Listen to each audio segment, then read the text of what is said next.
Baik ya, kita mulai saja perkuliahan kita pada pagi hari ini. Ya, Bismillahirrahmanirrahim. Assalamualaikum warahmatullahi wabarakatuh. Waalaikumsalam. Waalaikumsalam warahmatullahi wabarakatuh. Baik ya, untuk hari ini ya materi kita adalah pajak penghasilan ya.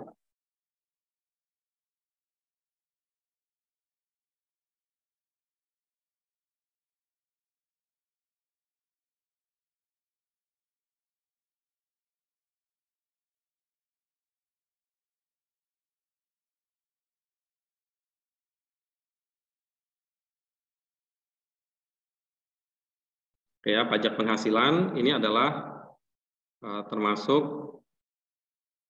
pajak material, ya, yaitu yang berisi tentang kewajiban atau objek pajak, ya, atau apa saja hal-hal yang dikenakan pajak, ya, dan cara perhitungannya. Ya, jadi pajak penghasilan ini nanti akan kita selesaikan dalam 2 kali pertemuan. Ya. Nah, pajak penghasilan yang dimaksud di dalam Undang-Undang PPH ini itu adalah pajak yang dikenakan terhadap subjek pajak, ya, atas penghasilan yang diterimanya atau diperolehnya dalam tahun pajak. Ya, nah jadi pajak yang dimaksud dengan pajak penghasilan ini adalah ya pajak yang dikenakan terhadap subjek pajak. Ya, kemarin kita sudah belajar subjek pajak dalam negeri, subjek pajak luar negeri, ya, atas penghasilan. Ya, jadi atas penghasilan yang diterima atau diperoleh. Ya, ini juga sudah dipahami ya pengertian diterima dan diperoleh dalam tahun pajak. Ya, jadi pajak penghasilan ini definisi ini menyiratkan atau menjelaskan ya bahwa pajak penghasilan ini yang dihitung adalah dalam tahun pajak, ya, bukan masa pajak atau bukan yang lainnya ya, tapi dalam tahun pajak. Ya, ini dasar hukumnya adalah Undang-Undang Pajak Penghasilan ya, kemudian nanti ada turunannya dalam bentuk peraturan pemerintah, Kepres, peraturan Menteri Keuangan, peraturan atau keputusan Dirjen Pajak dan surat edaran. Ya. Subjek pajak ya, orang pribadi yang dimaksud dengan subjek pajak ya, ini meskipun kemarin sudah kita bahas juga di KUP ya. Ya, ini jadi saya bahas cepat saja. Ya, subjek pajak yang dimaksud bisa orang pribadi, termasuk dalam kelompok orang pribadi adalah warisan yang belum terbagi, ya, orang pribadi dan warisan yang belum terbagi, kemudian badan hukum dan bentuk usaha tetap. Ya, subjek pajak ada dalam negeri dan luar negeri. Ya, kemudian definisi subjek pajak dalam negeri, ya, kalau orang pribadi berarti bertempat tinggal di Indonesia atau orang pribadi yang berada di Indonesia lebih dari 183 hari dalam jangka waktu 12 bulan. Ya, kalau badan hukum itu yang didirikan dan berkedudukan di Indonesia, didirikan atau bertempat kedudukan di Indonesia, kemudian warisan yang belum terbagi. Ya. Kemudian subjek pajak luar negeri, orang pribadi adalah yang berada atau bertempat tinggal di luar Indonesia ya kurang dari 183 hari ya. Kemudian badan yang tidak didirikan dan bertempat kedudukan di Indonesia ya. Ya, menjalankan usaha atau melakukan kegiatan melalui bentuk usaha tetap ya, melalui bentuk usaha tetap.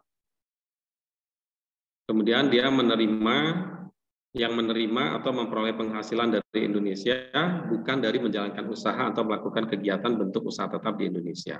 Ya, jadi yang dimaksud subjek pajak luar negeri, dia tidak berada di Indonesia atau tidak tinggal di Indonesia. Ya, atau badan hukum yang tidak didirikan dan tidak bertempat tinggal di Indonesia, tetapi memiliki ya ada 2 kriterianya. Yang pertama, dia memiliki kegiatan usaha di Indonesia ya melalui bentuk usaha tetap. Artinya dia tidak mendirikan badan hukum berdasarkan undang-undang Indonesia ya, misalnya tidak mendirikan PT atau tidak mendirikan CV dan sebagainya. Ya, jadi badan hukum yang di luar negeri itu kemudian dia menjalankan kegiatannya di Indonesia, nah maka dia masuk dalam kategori bentuk usaha tetap. Oke, itu adalah subjek pajak luar negeri. Ya, kemudian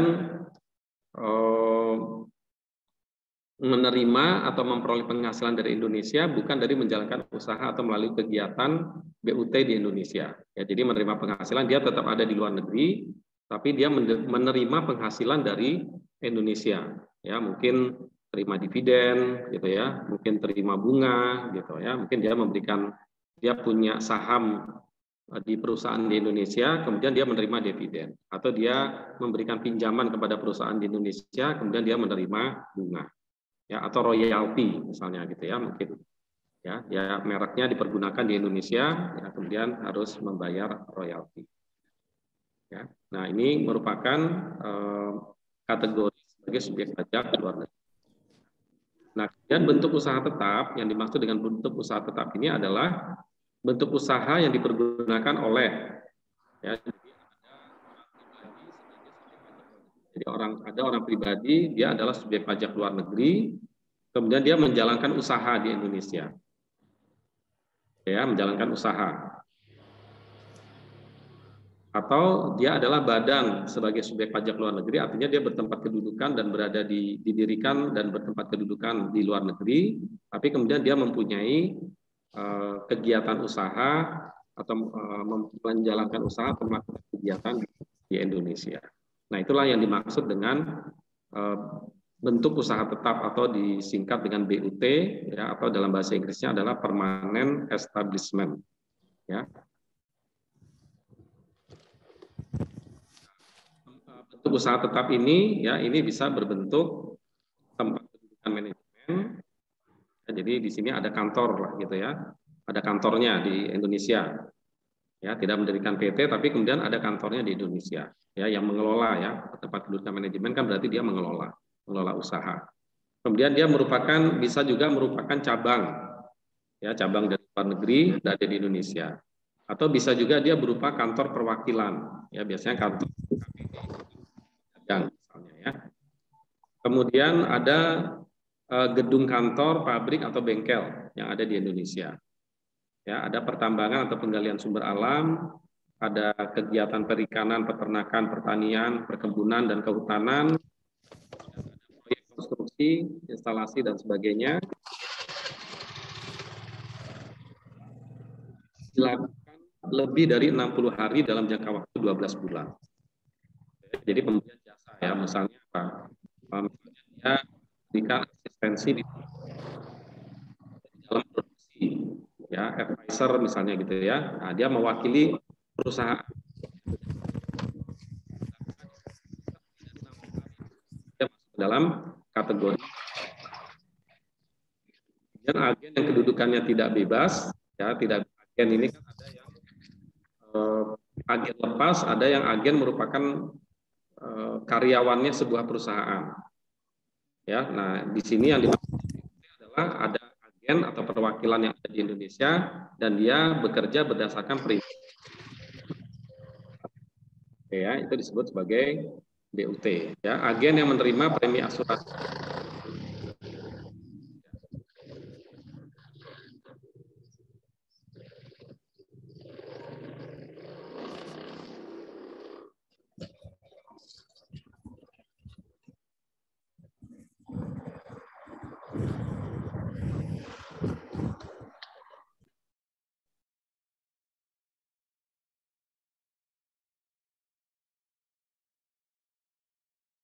Ya, jadi ini adalah BUT, ya. Kemudian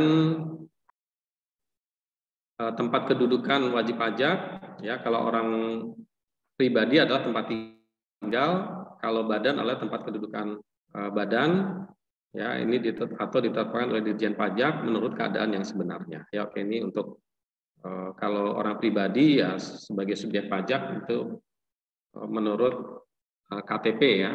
Kalau badan, ya, menurut domisili atau alamat yang didaftarkan.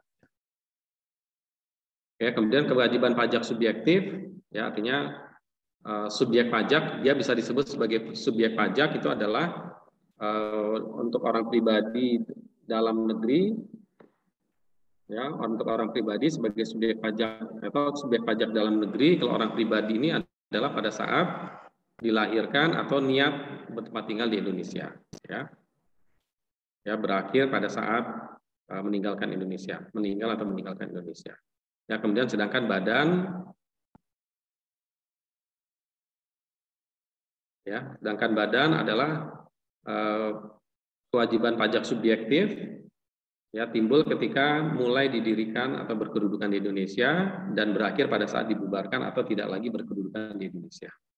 Nah, sedangkan untuk subjek pajak luar negeri, ya, untuk subjek pajak luar negeri ini kewajiban subjektifnya timbul saat menerima atau memperoleh penghasilan dari Indonesia. Jadi kalau nggak menerima ya nggak ada kewajiban pajaknya, tidak ada kewajiban pajak subjektifnya. Ya, tapi begitu dia menerima penghasilan dari Indonesia maka timbul kewajiban pajak subjektif dan berakhir bila tidak lagi menerima penghasilan.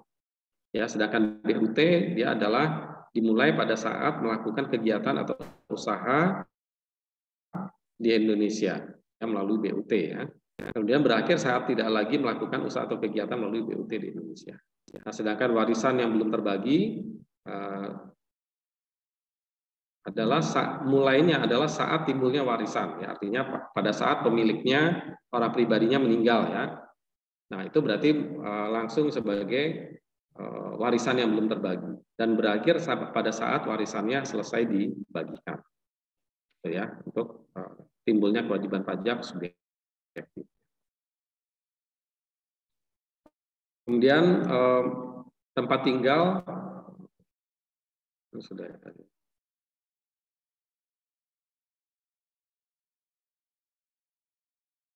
Ya, kewajiban pajak subjektif orang pribadi yang berada atau bertempat tinggal di Indonesia hanya meliputi sebagian dari tahun pajak atau bagian tahun pajak tersebut menggantikan tahun pajak. Ya, jadi maksudnya kalau misalnya ada ini ya orang asing. Nah, ini misalnya dia datang ke Indonesia. Ya, datang ke Indonesia misalnya tanggal 1 Oktober 2021. Ya, tanggal 1 Oktober 2021. Nah, maka orang asing ini kewajiban pajak subjektifnya adalah timbul pada saat dia berada di Indonesia. Ya, saat berada atau berniat tinggal di Indonesia. Ya, ini. Nah, sehingga kewajiban pajaknya ini hanya meliputi bagian dari tahun pajak. Jadi hanya Oktober, November, Desember, gitu ya, Oktober, November, Desember. Nah, ini dan bagian tahun pajak tersebut menggantikan tahun pajak. Maka itu disebut juga sebagai tahun pajak, ya, tapi isinya hanya bagian tahun pajak. Ya, jadi bukan dari Januari sampai Desember, tetapi dari Oktober sampai Desember. Ya, ini bagi orang pribadi yang luar negeri, ya, luar negeri yang kemudian dia masuk ke Indonesia atau berniat bertempat tinggal di Indonesia. Kemudian tidak termasuk subjek pajak, ya, badan perwakilan negara asing, kemudian pejabat perwakilan diplomatik, organisasi internasional ditetapkan oleh Menteri Keuangan, dan pejabat perwakilan organisasi internasional. Ya, jadi ini badan perwakilan negara asing, misalnya kedutaan besar dan pejabat yang ada di dalamnya.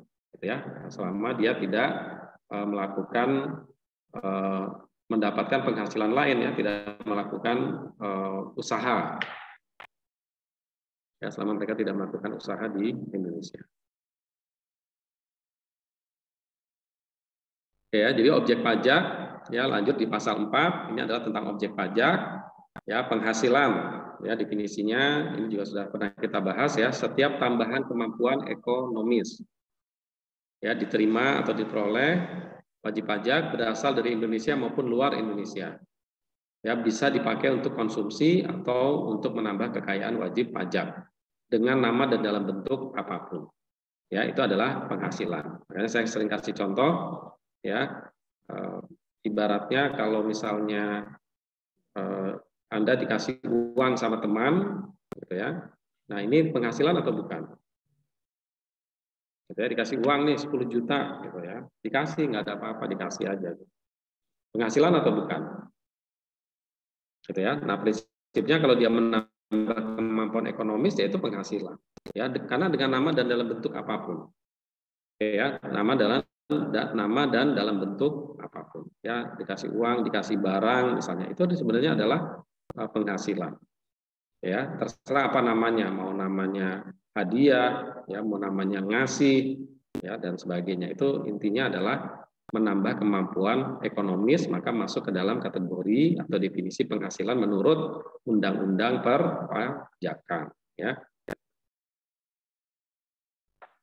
Nah, penghasilan objek pajak itu antara lain adalah, ya, ini definisinya, ya. Kalau ini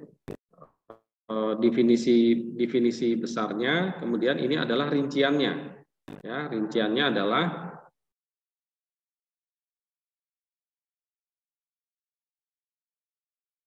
ya penggantian, ya, atau imbalan, ya, ini langsung dari bahasanya undang-undang, ya, supaya tidak ada salah interpretasi, ya. Penggantian atau imbalan berkenaan dengan pekerjaan atau jasa yang diterima atau diperoleh, termasuk gaji, upah, tunjangan, honorarium, ya, komisi, bonus, gratifikasi, uang pensiun, imbalan dalam bentuk lainnya kecuali ditentukan lain dalam undang-undang. Ya, jadi penggantian atau imbalan berkenaan dengan pekerjaan. Ya, ini kan sama dengan seperti gaji gitu, ya, atau jasa yang diterima atau diperoleh, termasuk, ya, ini kalau kita lihat bahasa undang-undangnya, ya, di sini tidak disebutkan yaitu gitu, ya. Kalau yaitu kan seolah-olah hanya terbatas kepada kata-kata yang ada di belakangnya, tetapi di sini disebutkan termasuk, ya, diperoleh termasuk gaji, upah lain, gitu, ya. Nah, bisa saja, tapi intinya dia adalah penggantian atau imbalan karena pekerjaan atau jasa. Ya, kita sebagai karyawan, gitu, ya, berarti diberikan gaji, diberikan upah, diberikan honor, diberikan fee dan sebagainya, gitu, ya. Ya, kecuali ditentukan lain oleh undang-undang, ya. Kemudian hadiah dari undian atau pekerjaan atau kegiatan dan penghargaan. Ya, jadi hadiah, ya, itu intinya adalah objek pajak penghasilan. Kemudian laba usaha, jelas, ya, dari laporan laba rugi, maka laba usaha ini adalah objek pajak. Ya. Kemudian penghasilan objek pajak, ya, yang selanjutnya adalah keuntungan karena penjualan atau pengalihan harta. Ya, jadi keuntungan ini karena penjualan atau karena pengalihan harta. Ya, jadi apa nih, pengalihan ini bisa penjualan, bisa pemberian, gitu, ya, bisa hibah, gitu, ya. Nah, ya, jadi di sini tidak disebutkan pengalihannya berbentuk apa, tidak disebutkan karena penjualan harta, ya, tidak disebutkan, karena bisa jadi tidak dijual. Ya, bisa jadi misalnya di disposal, ya, dikeluarkan dari pembukuan, misalnya karena sudah tidak terpakai, ya, sudah out of date, sudah tidak mempunyai nilai ekonomis dan sebagainya. Nah, ini kan secara akuntansi kan ada pembukuan, gitu, ya, ada pembukuan, ada akumulasi penyusutan misalnya, gitu, ya.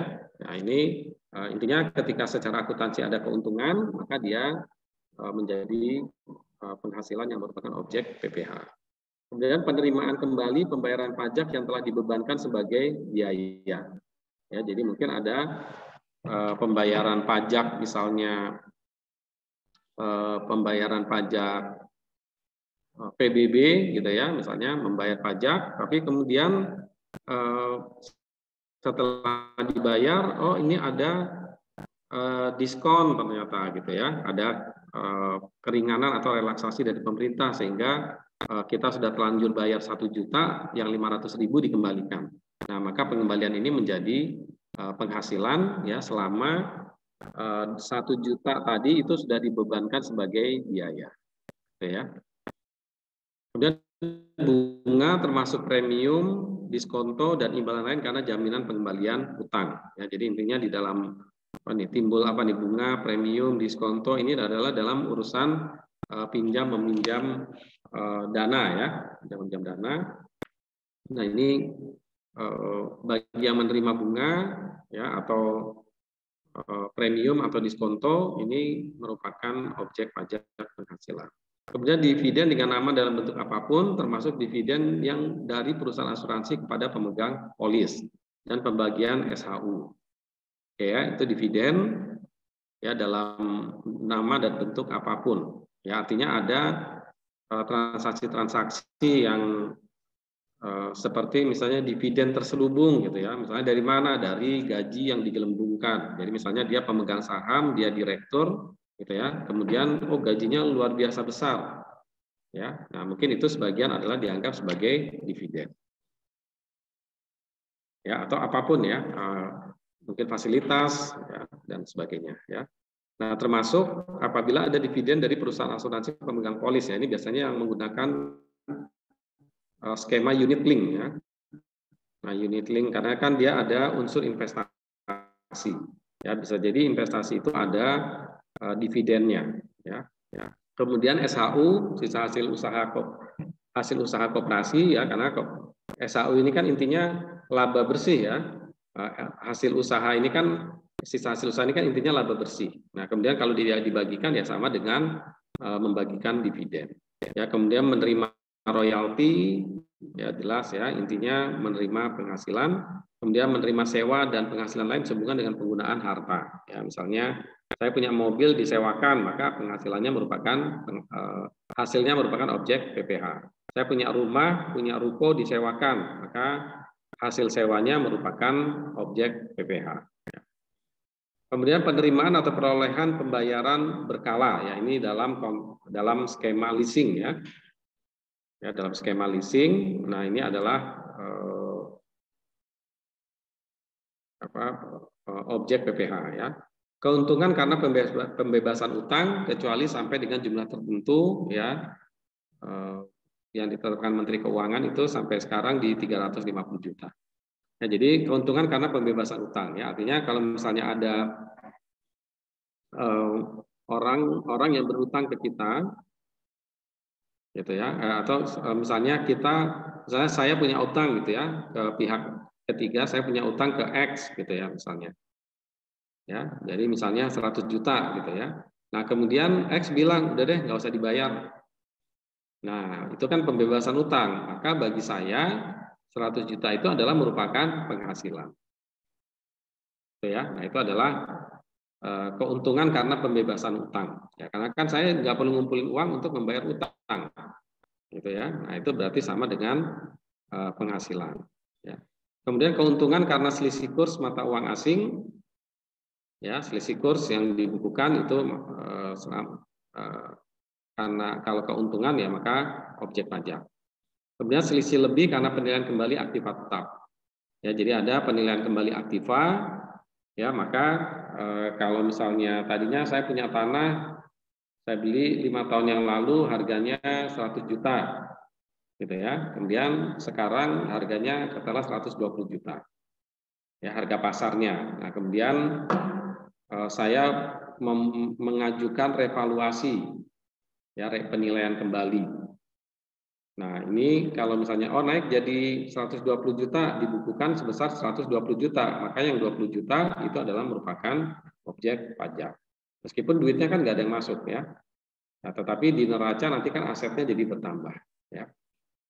Kemudian tambahan kekayaan neto yang berasal dari penghasilan yang belum dikenakan pajak ya. Intinya apapun ya selama dia diterima menambah kemampuan ekonomis ya, maka dia merupakan objek PPh.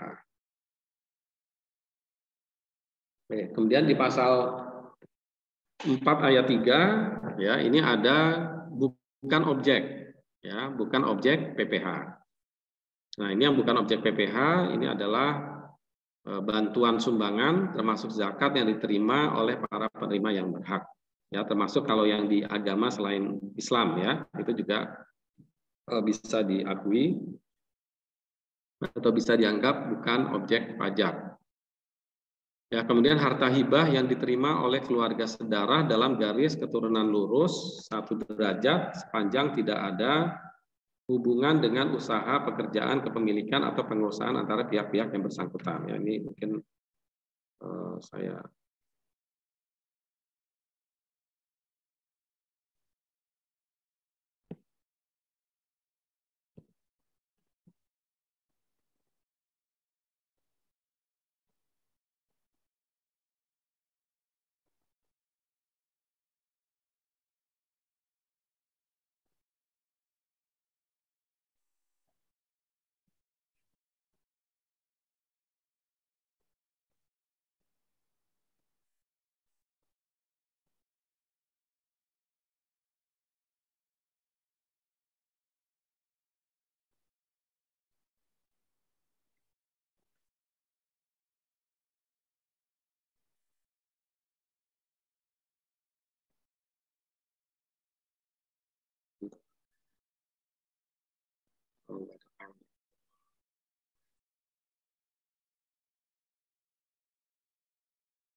Oke ya, maaf ini aja. Nah, jadi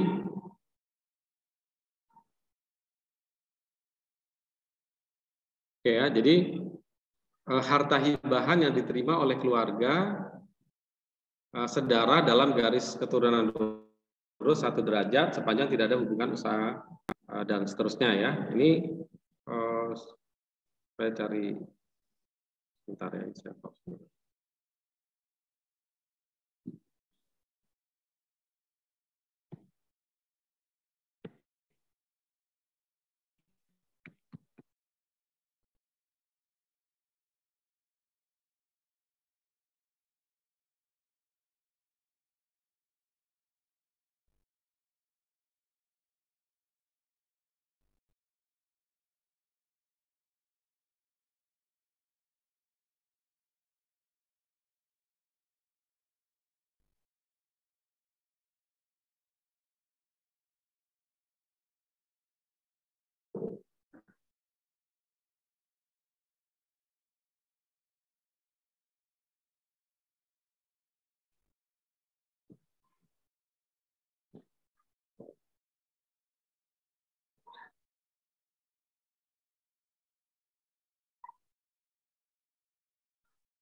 Nah, ini ya. Jadi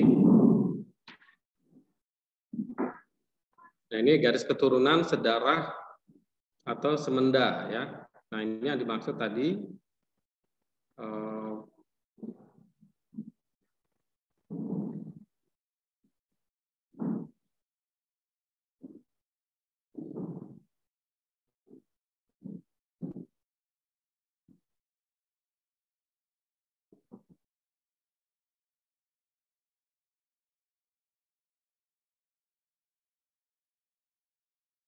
oke ya. Jadi ini rekodnya apa enggak?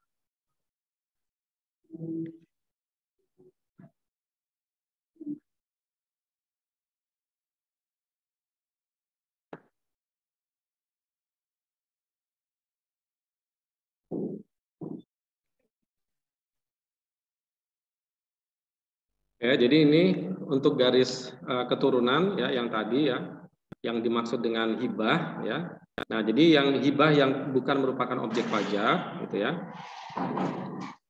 Nah, hibah yang bukan objek pajak ini adalah garis sedarah garis lurus ke atas dan ke bawah.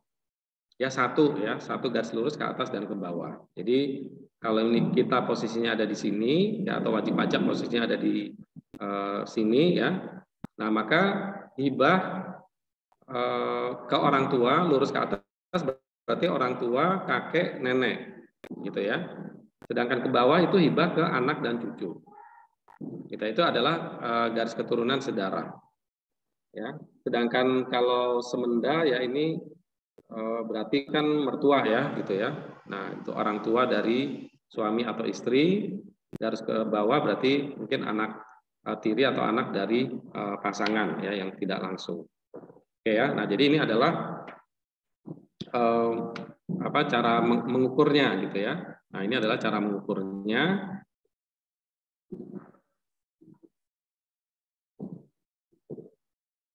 Nah, kalau kita kembalikan ke yang tadi. Nah, ini adalah harta hibahan yang diterima oleh keluarga keluarga sedara dalam garis keturunan lurus 1 derajat. Ya, 1 derajat itu ya berarti hanya 1 gitu ya. Gitu ya, 1 derajat, 1 ke atas, 1 ke bawah. Ya, sepanjang tidak ada hubungan usaha pekerjaan atau kepentingan. Jadi artinya kalau misalnya anak dan bapak itu punya usaha, jadi menjadi pemegang saham dari sebuah perusahaan misalnya gitu ya. Nah, kemudian dia menghibahkan. Nah, ini berarti ada hubungan kepemilikan atau pekerjaan ya, tidak bisa. Ya, berarti ini tetap objek pajak. Tapi kalau misalnya tidak ada, cuma Ya ini orang tua kemudian ini ngasih aja ke anak hibah, ya itu bukan objek pajak. Oke ya. Kemudian warisan, yaitu penggantian warisan ya. Kemudian penggantian atau imbalan hubungan dengan pekerjaan atau jasa yang diterima diperoleh dalam bentuk natura atau kenikmatan. Oke ya. Nah, jadi tadi kalau warisan, terima warisan itu bukan objek pajak. Ya, kemudian menerima imbalan sehubungan dengan pekerjaan atau jasa dalam bentuk natura atau kenikmatan. Ya, natura apa ini? Natura itu adalah penerimaan dalam bentuk barang. Ya, misalnya kita sebagai karyawan selain menerima gaji, kemudian juga mendapatkan beras misalnya gitu. Nah, maka beras itu adalah natura. Atau mendapatkan pakaian. Ya, seragam, tapi yang seragam yang tidak diwajibkan ya, nanti ya misalnya pokoknya fasilitas saja gitu ya. Nah, itu adalah natura. Atau diberikan misalnya pinjaman kendaraan, ya itu adalah natura ya, atau kenikmatan ya, dan atau kenikmatan. Kalau kenikmatan itu lebih ke fasilitas ya, seperti tadi ya, misalnya dapat fasilitas kendaraan dinas, dapat fasilitas alat komunikasi gitu ya. Nah, itu adalah merupakan bukan objek pajak bagi penerimanya. Ya, jadi kalau misalnya saya sebagai karyawan menerima beras itu bukan objek pajak. Saya sebagai karyawan menerima kenikmatan, misalnya sekolahnya anak dibayarin oleh kantor misalnya gitu. Nah, itu bagi saya karena dibayarin langsung gitu ya. Perusahaan langsung membayarkan ke tempat anak saya sekolah, maka itu bukan merupakan objek pajak penghasilan ya, tidak dihitung pajak ya.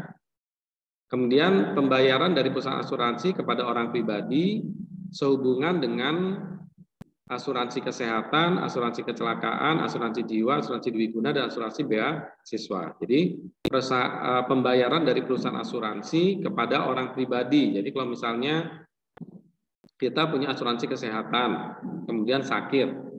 Nah, sakit dibayarin kan oleh asuransi. Nah, maka pembayaran oleh asuransi itu ya entah itu melalui kita atau langsung kepada rumah sakit misalnya, ya itu bukan objek pajak penghasilan bagi kita. Gitu ya. Jadi meskipun itu merupakan tambahan kemampuan ekonomis ya, tapi kan dikecualikan. Gitu ya. Jadi kecuali ya dalam kemampuan ekonomis kan gitu ya, dikecualikan dari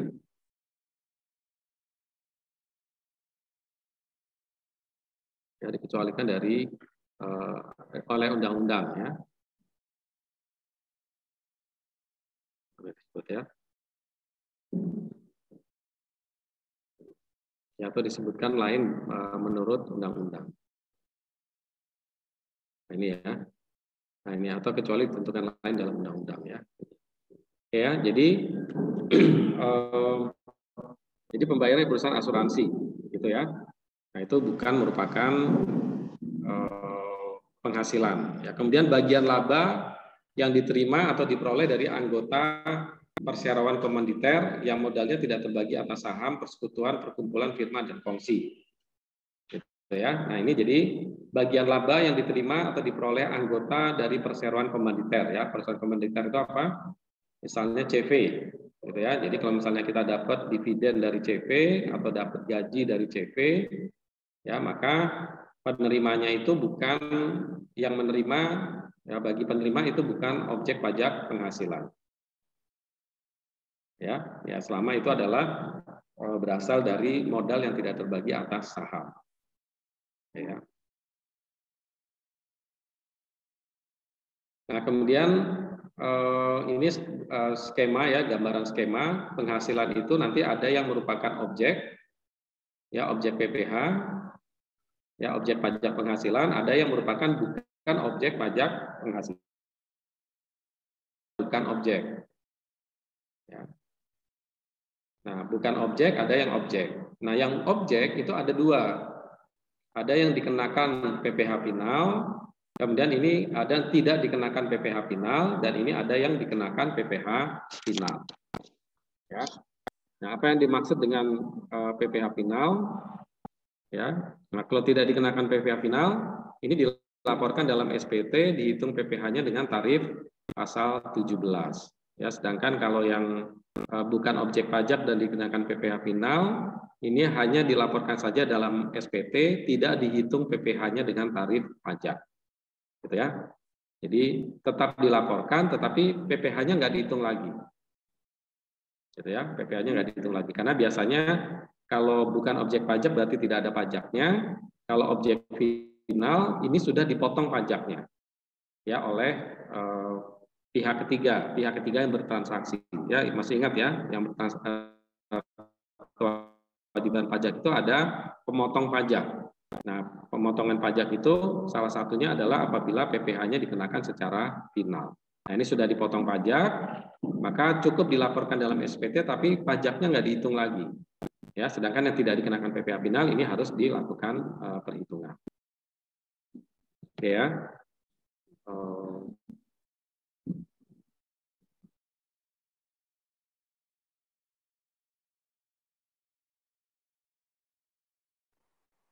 Ya, jadi ini yang dimaksud dengan PPh bersifat final, ya ini pasal 4 ayat 2 Undang-Undang PPh. Nah, ini adalah pajak yang terutang dan dibayarkan seketika penghasilan diterima atau diperoleh. Gitu ya. Jadi yang dimaksud dengan PPh final ini, ya, penghentian pajak final atau PPh final itu ketika penghasilannya diterima, ya, maka PPh terutangnya dibayarkan pada saat itu. Ya, dipotong misalnya ya. Nah, pemotongan dilakukan oleh pemberi penghasilan atau pihak lain yang ditentukan. Nah, ketika dilakukan perhitungan pajak di akhir tahun, penghasilan yang dikenakan PPh final ini ya tidak dihitung lagi gitu ya. Artinya dia pajaknya dianggap sudah selesai pada saat itu. Gitu ya. Pajaknya sudah selesai karena sudah dipotong dan bersifat final. Ya, ada nanti yang dipotong tetapi tidak bersifat final. Gitu ya, dipotong tapi tidak bersifat final, maka pajaknya akan dihitung ulang. Oke ya. Yang bersifat final. Ya. Nah, contohnya adalah pajak penghasilan berupa bunga deposito dan tabungan lainnya, bunga obligasi atau surat utang negara, dan bunga simpanan yang dibayarkan oleh koperasi kepada anggota koperasi pribadi, anggota koperasi orang pribadi. Ya, jadi kalau misalnya kita menerima bunga deposito ini atau yang secara syariah juga sama ya, yang secara syariah ya, cuman hanya namanya berbeda karena menurut undang-undang pajak itu transaksi dari perbankan syariah maupun dari perbankan konvensional itu dipersamakan ya untuk pengenaan pajaknya. Jadi kalau deposito di konvensional bunga dipajak bagi hasil atau margin. Nah, ini sama, dia dikenakan PPh final. Kemudian penghasilan undian gitu ya. Nah, terima dari undian, kemudian penghasilan dari transaksi saham dan sekuritas lainnya, ya, ini transaksi di bursa ya. Ya, transaksi saham yang ada di bursa, yang diperdagangkan di bursa, ya, dan transaksi penjualan saham atau pengalihan penyertaan modal dari perusahaan modal Ventura, ya. Nah, ini PPh final. Kemudian penghasilan dari transaksi pengalihan harta berupa tanah dan bangunan. Jadi misalnya kita menjual tanah dan bangunan itu pendapatannya dikenakan PPh final. Kemudian usaha jasa konstruksi, ya misalnya kontraktor atau usaha real estate developer. Jadi ketika developer itu jual rumah, ya itu sebenarnya dikenakan PPh final. Ya, konstruksi kontraktor membangun itu dikenakan PPh final. Ya, kemudian penghasilan lainnya ya ada beberapa. Nah ini contohnya misalnya saham, hadiah undian, pengalihan hak atas tanah dan bangunan, bunga deposito, persewaan tanah dan bangunan, gitu ya, menyewakan rumah, ruko, gitu ya. Ya, penghasilan berupa bunga obligasi, kemudian usaha konstruksi dan konsultan ya, konsultan konstruksi. Oke ya, nah ini adalah yang dikenakan PPh final. Ya, kemudian ini juga ada peraturan pemerintah ya tentang pajak UKM ya atau pajak UMKM yang dikenakan PPh final ya selama omsetnya di bawah 4,8 miliar dalam 1 tahun ya usaha ya. Ini nanti saya jelaskan belakang. Oke ya, kemudian pasal 4 ayat 3 Undang-Undang PPh bukan objek pajak ya. Nah, bukan objek pajak ini adalah ya tadi bantuan, sumbangan, zakat ya, diterima zakat yang berhak atau sumbangan keagamaan yang sifatnya wajib bagi pemeluk agama yang diakui di Indonesia ya. Jadi ini juga berlaku bukan hanya zakat untuk yang bagi yang beragama Islam, tetapi juga sumbangan keagamaan lain yang wajib bagi pemeluk agama yang diakui di Indonesia. Ya, jadi yang mungkin yang agama Kristen, yang agama Hindu Buddha gitu ya, pokoknya yang diakui di Indonesia itu diperbolehkan untuk dikurangkan ya selama diterima oleh lembaga keagamaan yang dibentuk atau disahkan oleh pemerintah ya. Jadi misalnya oleh lembaga amil zakat, jadi sudah disahkan oleh pemerintah. Ya. Kemudian harta hibahan ya, ini tadi sudah ya, yang bukan objek pajak.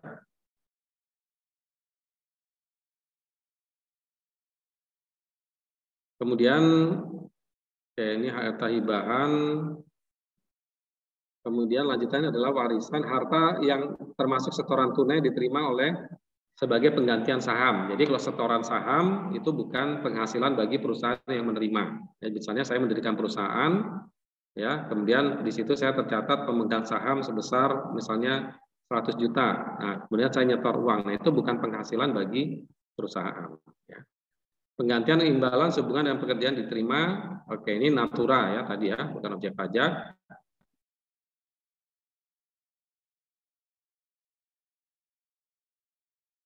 Ya, kecuali apa? Kecuali yang diberikan oleh bukan wajib pajak. Ya, jadi natura ini kalau diberikan oleh bukan wajib pajak ya, bukan wajib pajak itu siapa? Misalnya kedutaan besar, ya misalnya ada orang Indonesia bekerja di kedutaan besar, gitu ya, bekerja di kedutaan besar, kemudian karena kedutaan besar itu bukan wajib pajak, ya karena tadi ya perwakilan negara asing, nah kemudian dia memberikan gaji kepada di situ misalnya ada orang Indonesia menjadi pegawai, ya misalnya kedutaan besar Amerika ada di Indonesia, pegawainya ada orang Indonesia, ya. Nah, kemudian dia memberikan gaji, selain gaji dikasih dengan natura, ya dikasih beras misalnya. Nah itu bagi orang Indonesianya gaji dan berasnya merupakan penghasilan, ya. Jadi itu gaji dan berasnya merupakan penghasilan, ya. Atau misalnya perusahaan yang menggunakan dikenakan pajak secara final, gitu ya. Jadi tadi kalau misalnya ada perusahaan konstruksi, gitu ya. Nah, dia akan dikenakan PPh final, kemudian dia memberikan natura kepada pegawai, maka natura itu menjadi penghasilan bagi pegawai, gitu ya. Kenapa? Karena perusahaannya dikenakan PPh final, ya, atau menggunakan norma penghitungan khusus atau dim profit, ya. Ini nanti dijelaskan di pasal 15 ya. Kemudian pembayaran dari perusahaan asuransi kepada orang pribadi, oke ya, ini tadi ya. Jadi penggantian asuransi kesehatan itu kita terima penggantian kesehatan bukan nggak dikenakan pajak ya.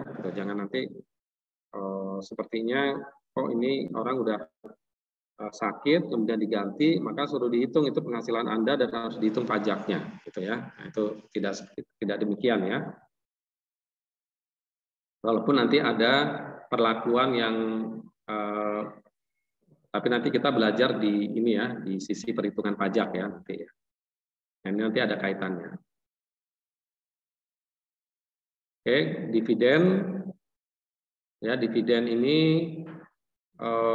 dividen atau bagian laba yang diterima oleh perseroan terbatas sebagai wajib pajak dalam negeri, koperasi, badan usaha milik negara atau badan usaha milik daerah dari penyertaan modal badan usaha yang didirikan tempat kedudukan di Indonesia dengan syarat dividen berasal dari cadangan laba yang ditahan. Ya, jadi ada juga pembayaran dividen bukan berasal dari laba ditahan gitu ya. Ada nggak perusahaan rugi bayar dividen? Ada nggak kira-kira perusahaan rugi tapi bayar dividen?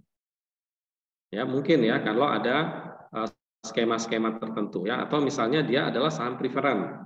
Ya, preference kan dia tetap meminta laba, gitu ya. Maka dia termasuk objek pajak nantinya. Kalau pasal 3 kan ini bukan objek pajak, ya.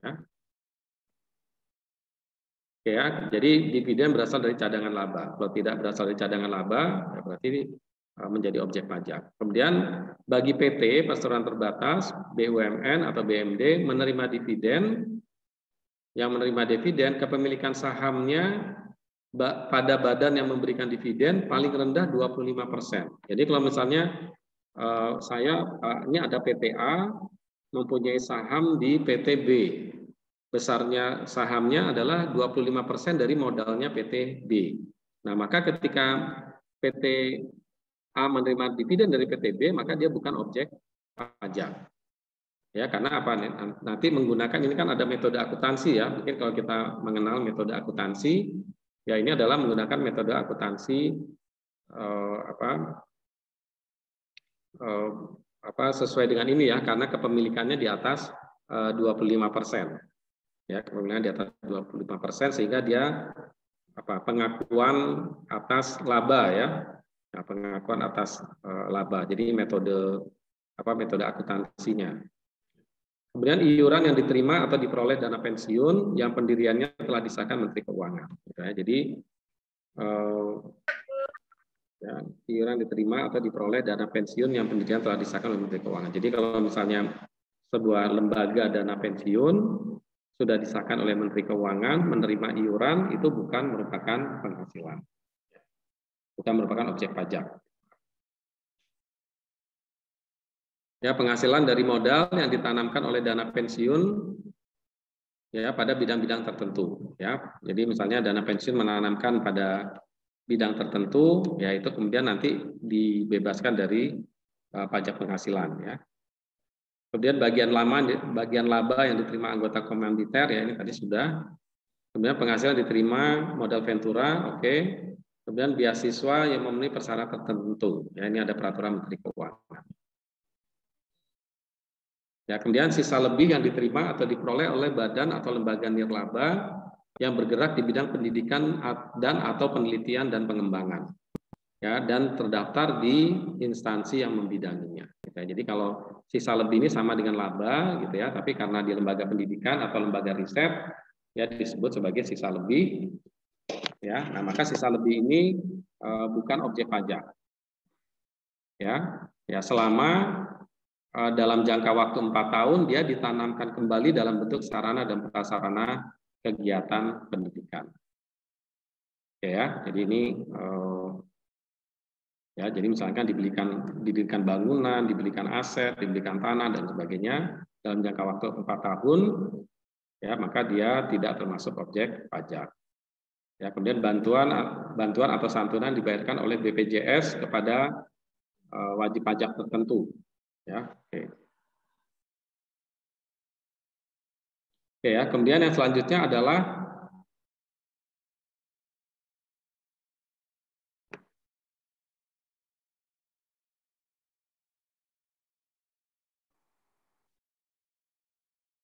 ya, jadi ini untuk penghasilan ya tadi ada bukan objek, ada objek. Ya, bukan objek ada di pasal 4 ayat 3, objek ada di pasal 4 ayat 1. Nah, kalau bukan objek maka dia selesai lapor di SPT.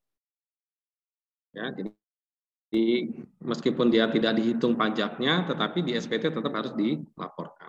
Nah, sedangkan kalau objek pajak, ya pengenaan PPh dalam tahun berjalan, ya jadi misalnya dalam tahun berjalan itu, jadi kalau kita punya penghasilan itu kan ada yang dipotong, ya seperti misalnya kita punya gaji, kemudian dipotong PPh pasal 21. Ya, nah ini berarti ketika kita memperoleh penghasilan dalam tahun berjalan itu ada yang dipotong pihak lain, misalnya 21, 22, 23, misalnya ya, atau 25 dibayar sendiri, ya. Nah, ya, kemudian ada juga yang tidak dipotong dan tidak dibayar sendiri. Jadi maksudnya misalnya dipotong tadi karyawan dipotong PPh pasal 21. Kalau dibayar sendiri nanti ada pasal 25 ya, nanti kita belajar di pasal 25. Ya, tapi ada juga kita menerima penghasilan yang tidak dipotong pajak. Misalnya kita misalnya penghasilan-penghasilan yang berasal dari bukan pemotong pajak. Ya, misalnya kita dari teman kita berhasil menjualkan mobilnya atau tanahnya, gitu ya. Kemudian kita dapat fee, gitu ya. Kita mendapat fee, nah maka itu menjadi karena bukan dari pemotong pajak, ya maka kita tidak dipotong pajak, gitu ya. Nah, tetapi ini tetap harus dilaporkan. Nah, kemudian dalam objek pajak ini yang dipotong oleh pihak ketiga atau pihak lain ada dua jenis. Ada yang dikenakan PPh final pasal 4 ayat 2 yang tadi ya, ada yang dikenakan tidak final. Gitu ya. Nah, kalau yang final maka selesai lapor di SPT. Tetap dia dilaporkan di SPT tetapi di dalam form tersendiri. Sedangkan yang objek pajak penghasilan yang tidak final, maka dia harus dihitung kembali pajak penghasilan terutang di SPT tahunan. Nah, sedangkan PPh yang dipotong dan dibayar sendiri itu adalah sebagai kredit pajak. Kredit pajak ini berarti artinya pengurang dari pajak. Jadi misalnya kita punya penghasilan, ya misalnya berapa? Misalnya 200 juta, ya punya penghasilan setahun misalnya 200 juta, kita sudah dipotong PPh 21 misalnya 10 juta gitu ya. Sudah dipotong PPh 21 10 juta. Nah, maka yang 200 juta tadi dihitung kembali, dihitung ulang pajaknya gitu ya. Atau kalau misalnya dia punya penghasilan lain ya berasal dari yang lain ya, misalnya tadi yang dapat fee karena makelar mobil atau makelar tanah, maka digabungin. Oh, kita dapat fee 50 juta, maka penghasilan kita dihitung lagi. Ya, dihitung lagi 250 juta plus 50 juta.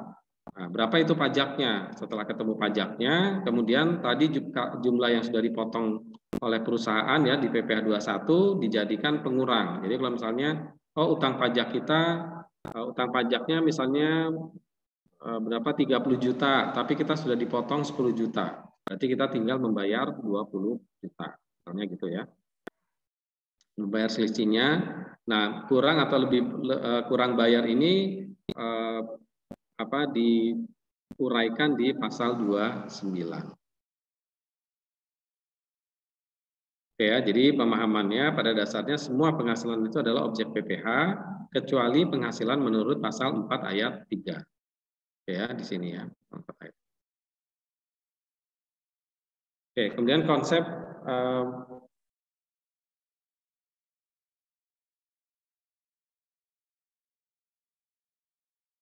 ya konsep penghasilan ya menurut Undang-Undang PPh. Jadi misalnya apakah penghasilan menurut Undang-Undang PPh? Bila tidak maka bukan penghasilan. Jadi referensinya apa? Referensinya adalah Undang-Undang PPh. Ya. Apabila ternyata dia penghasilan, maka kemudian ditanya lagi apakah dia merupakan objek pajak atau bukan. Gitu ya. Kalau dia termasuk pasal 3 berarti bukan objek pajak, maka dia dilakukan koreksi fiskal negatif ya karena bukan objek pajak. Ya, jadi dalam perhitungannya nanti koreksi fiskal. Ya, dikeluarkan dari perhitungan pajak gitu ya. Kalau ternyata dia tidak termasuk yang bukan objek pajak kan berarti objek pajak, ya kan? Maka apakah dia masuk yang dikenakan PPh final? Kalau dia masuk di PPh final berarti dilakukan koreksi fiskal, artinya dikeluarkan dari perhitungan pajak. Ya, maka penghasilan tidak final dan dihitung kembali pajaknya. Gitu ya. Jadi 250 tambah 50 juta misalnya tadi dihitung kembali besaran pajaknya. Oke ya. Jadi ini penghasilan ya, penghasilan ini ada 4 jenis ya. Nah, ada 4 jenis kelompok penghasilan. Ya, kelompok penghasilan pertama itu adalah yang berasal dari pekerjaan ya dan hubungan kerja ya, atau dari pekerjaan itu aja ya, dari pekerjaan yang singkat ya. Nah, ini jadi misalnya terima gaji, terima honor gitu ya. Pekerjaan dan pekerjaan bebas ya, maaf ya. Jadi ada penghasilan berasal dari pekerjaan dan pekerjaan bebas gitu ya. Jadi di sini ya. Ya, jadi kalau gaji biasanya dari pekerjaan ya. Kalau yang pekerjaan bebas itu apa? Pekerjaan bebas itu adalah seperti praktek profesi, ya profesi dokter, profesi notaris, akuntan, pengacara dan lain-lain. Ya, ini adalah profesi yang disebut dengan pekerjaan bebas. Oke ya, jadi kemudian yang kedua adalah dari usaha dan kegiatan pekerjaan bebas.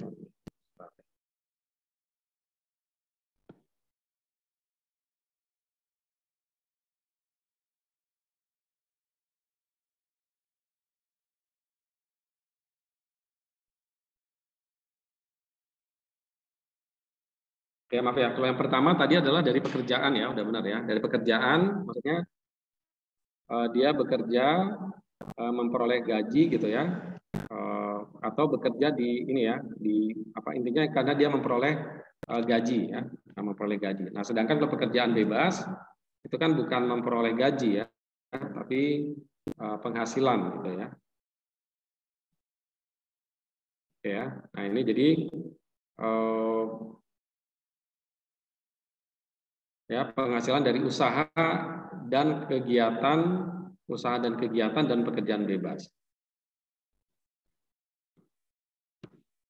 Ya. Jadi kalau usaha itu ya berarti usaha ya, bisnis gitu ya. Apakah dia sebagai pedagang, ya, manufaktur, tapi ya kalau personal ya ini ya, gitu ya. Kemudian penghasilan dari modal, ya berupa harta bergerak ataupun harta tidak bergerak seperti bunga, dividen, royalti, sewa, keuntungan penjualan harta dan hak yang tidak dipergunakan untuk usaha. Nah ini jadi tadi ya dari pekerjaan ya menerima gaji atau honor, kemudian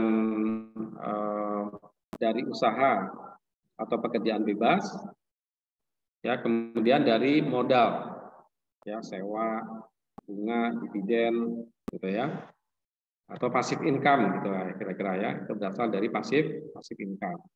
Dan kemudian ada penghasilan lain-lain ya, misalnya hadiah, pembebasan utang gitu ya, itu kelompok lain-lain. Nah, jadi ini ada 4 kelompok jenis penghasilan ini ya yang perlu kita pahami karena nanti ini akan ada perbedaan di dalam perlakuan pajak atau pelaporannya. Oke ya. Kemudian dilihat dari penggunaannya dapat dipakai untuk konsumsi dan dapat pula ditabung atau menambah kekayaan wajib pajak. Ya ini kalau penghasilan ya. Dengan penghasilan. Oke ya, ini tadi sudah.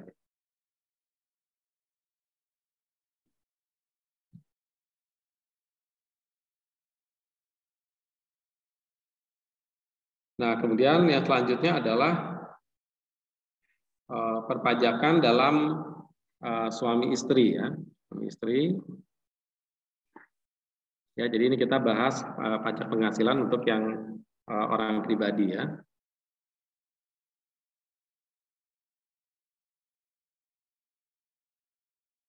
Ya, di dalam konsep suami istri ya.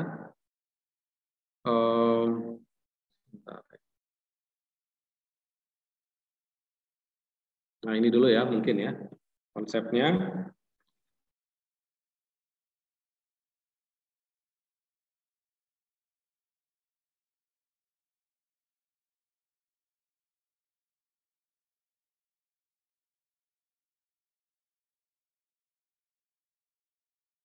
Ya, kita lihat dulu di pasal 8 ayat 1 ya. Ya, penghasilan atau kerugian bagi wanita yang telah kawin pada awal tahun pajak atau pada bagian awal tahun pajak dianggap sebagai penghasilan atau kerugian suaminya dan dikenai pajak sebagai satu kesatuan.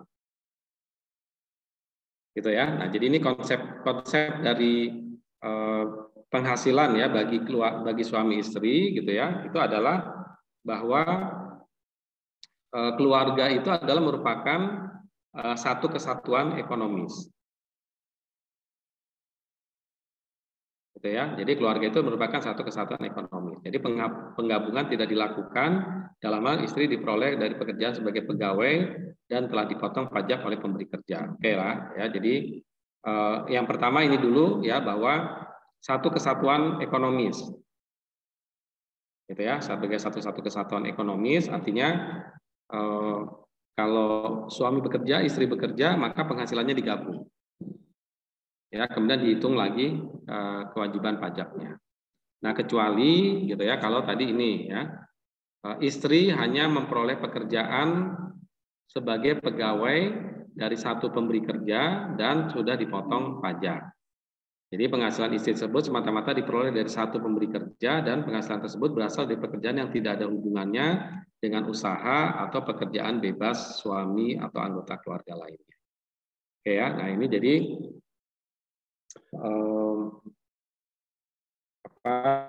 masuknya nanti di PPh final ya bagi istri.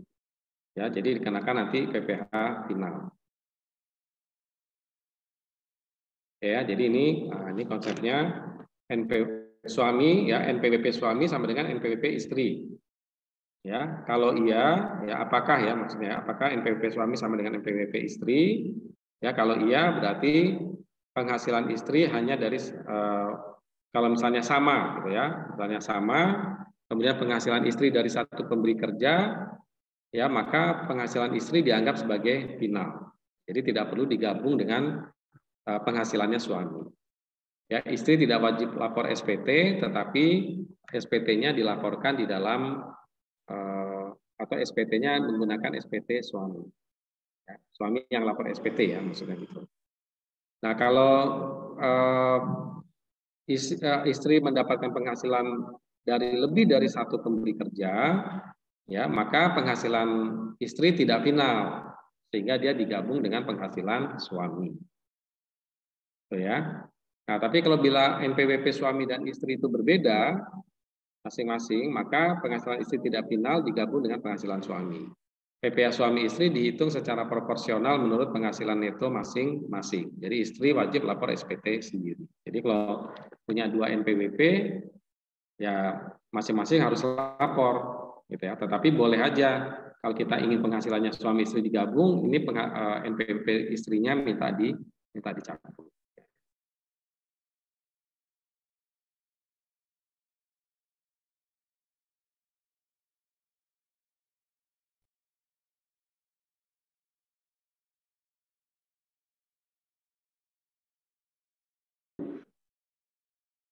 Ya, jadi ini konsep kesatuan ekonomis di dalam Undang-Undang Pajak, konsep kesatuan ekonomis keluarga di dalam Undang-Undang Pajak Penghasilan.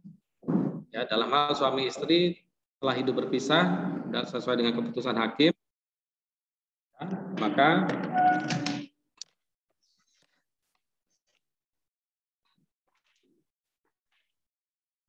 nanti ada kondisi ya. Nah, ini nanti ada kondisi ketika suami istri tidak penghasilannya tidak digabung. Yang pertama adalah suami istri telah hidup berpisah berdasarkan putusan hakim. Nah, baru ini masing-masing punya NPWP tadi. Masing-masing punya NPWP. Atau kondisi yang kedua adalah dikehendaki secara tertulis oleh suami istri berdasarkan perjanjian pemisahan harta dan penghasilan. Ya, jadi bisa saja orang suami istri kemudian dia bilang saya kita pajaknya beda ya masing-masing bayar pajaknya. Harta saya kata suami atau kata istri ya. Jadi hartanya masing-masing. Mereka tidak mengadakan penggabungan harta dan penghasilan. Gitu ya. Kemudian ada surat perjanjiannya. Gitu ya. Nah, itu ini ya mungkin banyak ya. Ya, biasanya itu bagi mereka mungkin yang berkarir ya bagi suami istri atau yang istrinya juga berkarir, mungkin mereka dia menginginkan agar hartanya dipisah, tidak digabung, karena kan konsep undang-undang di Indonesia keluarga itu kan ketika suami menikah gitu kan ya, ketika seorang laki-laki dan perempuan menikah, suami istri menjadi suami atau menjadi suami istri, maka itu hartanya menjadi harta gabungan kan gitu ya. Ya, menjadi harta gabungan. Oke ya. Nah, maka ketika ada perjanjian tertulis bahwa ada pemisahan harta, berarti hartanya tidak digabung, penghasilannya juga tidak digabung. Nah, ini Berarti masing-masing nanti secara pajak masing-masing akan mempunyai NPWP dan melaporkan SPT-nya masing-masing. Itu ya. Nah, ini ada perjanjian tertulis. Tapi bisa juga model yang ketiga itu adalah dikehendaki oleh istri untuk memilih menjalankan hak dan kewajiban perpajakannya sendiri. Ya, mungkin mereka nggak punya perjanjian tertulis, tetapi istri menyatakan saya mau menjalankan kewajiban perpajakannya sendiri. Ya, nah ini adalah kondisi hubungan suami istri dalam kaitannya dengan perpajakan. Gitu ya. Nah, di sini di penjelasan di undang-undang perpajakannya ya bahwa kalau suami istri berpisah menurut keputusan hakim, perhitungan pajak penghasilannya, pengenaan pajaknya dilakukan sendiri-sendiri. Apabila mengadakan perjanjian pemisahan harta dan penghasilan secara tertulis atau istri menghendaki untuk menjalankan hak dan kewajiban pajaknya sendiri, penghitungan pajak dilakukan berdasarkan penjumlahan penghasilan neto masing-masing suami istri dan masing-masing memikul beban pajak sebanding dengan besarnya penghasilan neto. Ya, bingung apa pusing? Ya, bisa dipahami? Ya, lumayan nah ini, Lumayan, Pak. lumayan apa? Lumayan dipahami atau lumayan pusing? lumayan bingung. Ambil contoh ya. Tapi intinya begini ya. Intinya ini suami istri gitu ya. Kalau dia pisah berdasarkan keputusan hakim, udah mereka lapor pajak masing-masing. Gitu ya. Nah, ini saya kurang tahu juga keputusan hakim ini maksudnya apa? Apakah misalnya cerai atau ada hal lain ya? Ini kita lihat aja di dalam hukum undang-undang perkawinan ya nanti ya, gitu ya. Keputusan hakim itu apa saja ya? Silakan. Ya, tapi intinya ada keputusan hakim. Nah, tapi kalau tidak ada keputusan hakim, ya maka ada nggak perjanjian pisah harta, gitu? Atau istrinya menghendaki untuk lapor pajak sendiri. Nah, maka penghasilannya digabung dulu, ya. Kemudian nanti setelah digabung, hitung pajaknya, kemudian pajaknya dibagi sesuai dengan besarnya masing-masing penghasilan. Gitu ya. Nah, lapornya nanti masing-masing. Ya, itu dulu ya. Kemudian ada anak yang belum dewasa itu berarti kewajiban perpajakannya ikut dengan orang tuanya, dengan bapaknya, digabung dengan penghasilan ayah atau ibunya berdasarkan keadaan yang sebenarnya. Gitu ya. Emang ada anak yang belum dewasa punya penghasilan? Ada nggak?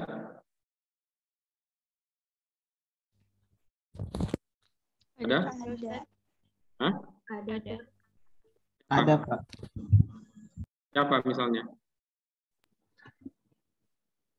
Anak Ardi. Rafathar, Pak. Oke ya. Nah, jadi itu ya yang iklan gitu ya. Anak-anak kecil yang masih iklan gitu ya. Nah, itu kan berarti dia udah punya penghasilan. Nah, maka itu digabungkan dengan penghasilan ayah atau ibunya. Gitu ya. Nah, ini apabila anak yang belum dewasa. Ya.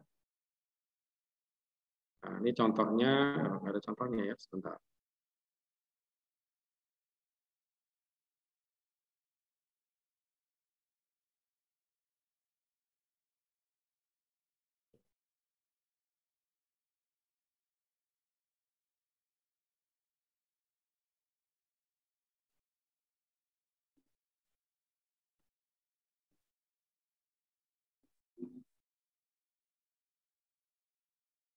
Bentar ya, saya cari contohnya dulu.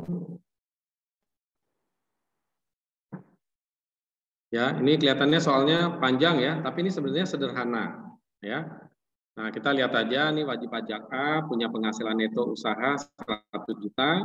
Ya, jadi si suami ini ya, suami punya penghasilan 100 juta. Kemudian istrinya dia sebagai pegawai punya penghasilan 70 juta. Dan kemudian dia juga punya usaha salon kecantikan 80 juta. Gitu ya. Berarti istri punya penghasilan 150 juta. Ya, 70 plus 80. Kemudian dia digabung dengan penghasilannya A. Ya, dengan penggabungan tersebut berarti penghasilannya adalah sebesar 100 juta tambah 150 juta. Berarti total penghasilannya ada 250 juta. Ini suami istri. Oke ya. Nah, suami istri punya penghasilan gabungan 250 juta. Nah, maka perhitungan pajaknya hitung aja. Total penghasilan 250 juta gitu ya. Nah, misalnya ya, kita kan belum menghitung pajak ya.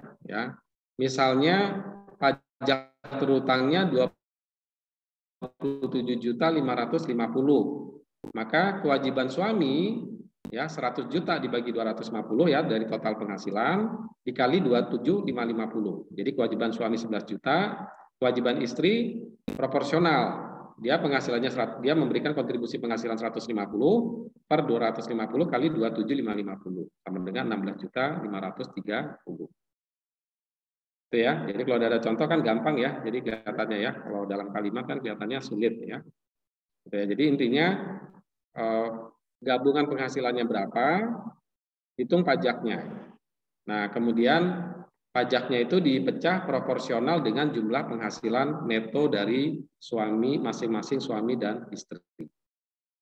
Ya, jadi itu hanya seperti itu aja sebenarnya. Jadi lebih simple sebenarnya gitu ya. Ya, ini contoh yang lain. Oke ya, jadi ini suami istri ya. Kemudian ini tadi tambahannya apabila istri mendapatkan penghasilan dari satu pemberi kerja, maka dia bersifat final. Ya, tapi syaratnya satu pemberi kerja dan telah dipotong PPh pasal 21. Ya, oke ya.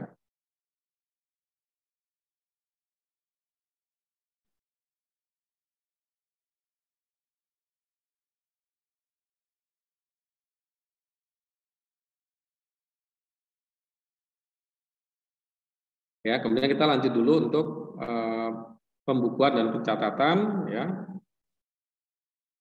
Nah, wajib pajak orang pribadi yang melakukan kegiatan usaha atau pekerjaan bebas dan wajib pajak badan di Indonesia ini wajib menyelenggarakan pembukuan. Jadi orang pribadi kalau dia penghasilannya kan tadi penghasilan diperoleh dari mana? Ada berapa jenis? Mana penghasilan? Ada 4, Pak. Oke ya, ada 4 jenis ya.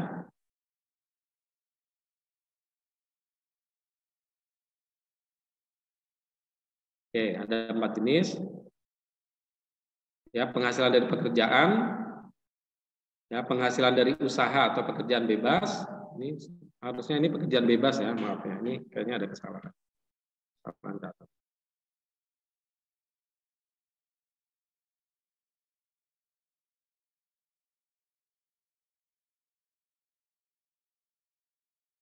Ini harusnya penghasilan dari praktek, ini adalah pekerjaan bebas.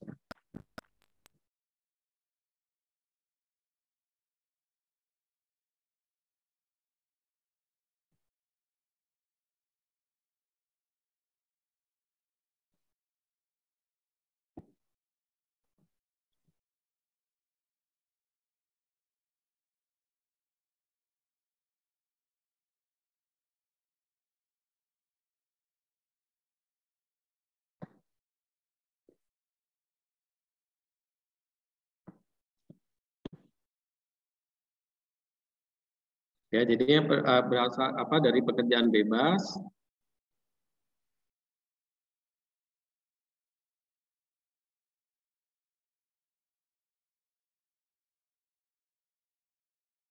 Ya, jadi ada 4 jenis ini, ya, dari pekerjaan, kemudian dari usaha kegiatan dan pekerjaan bebas.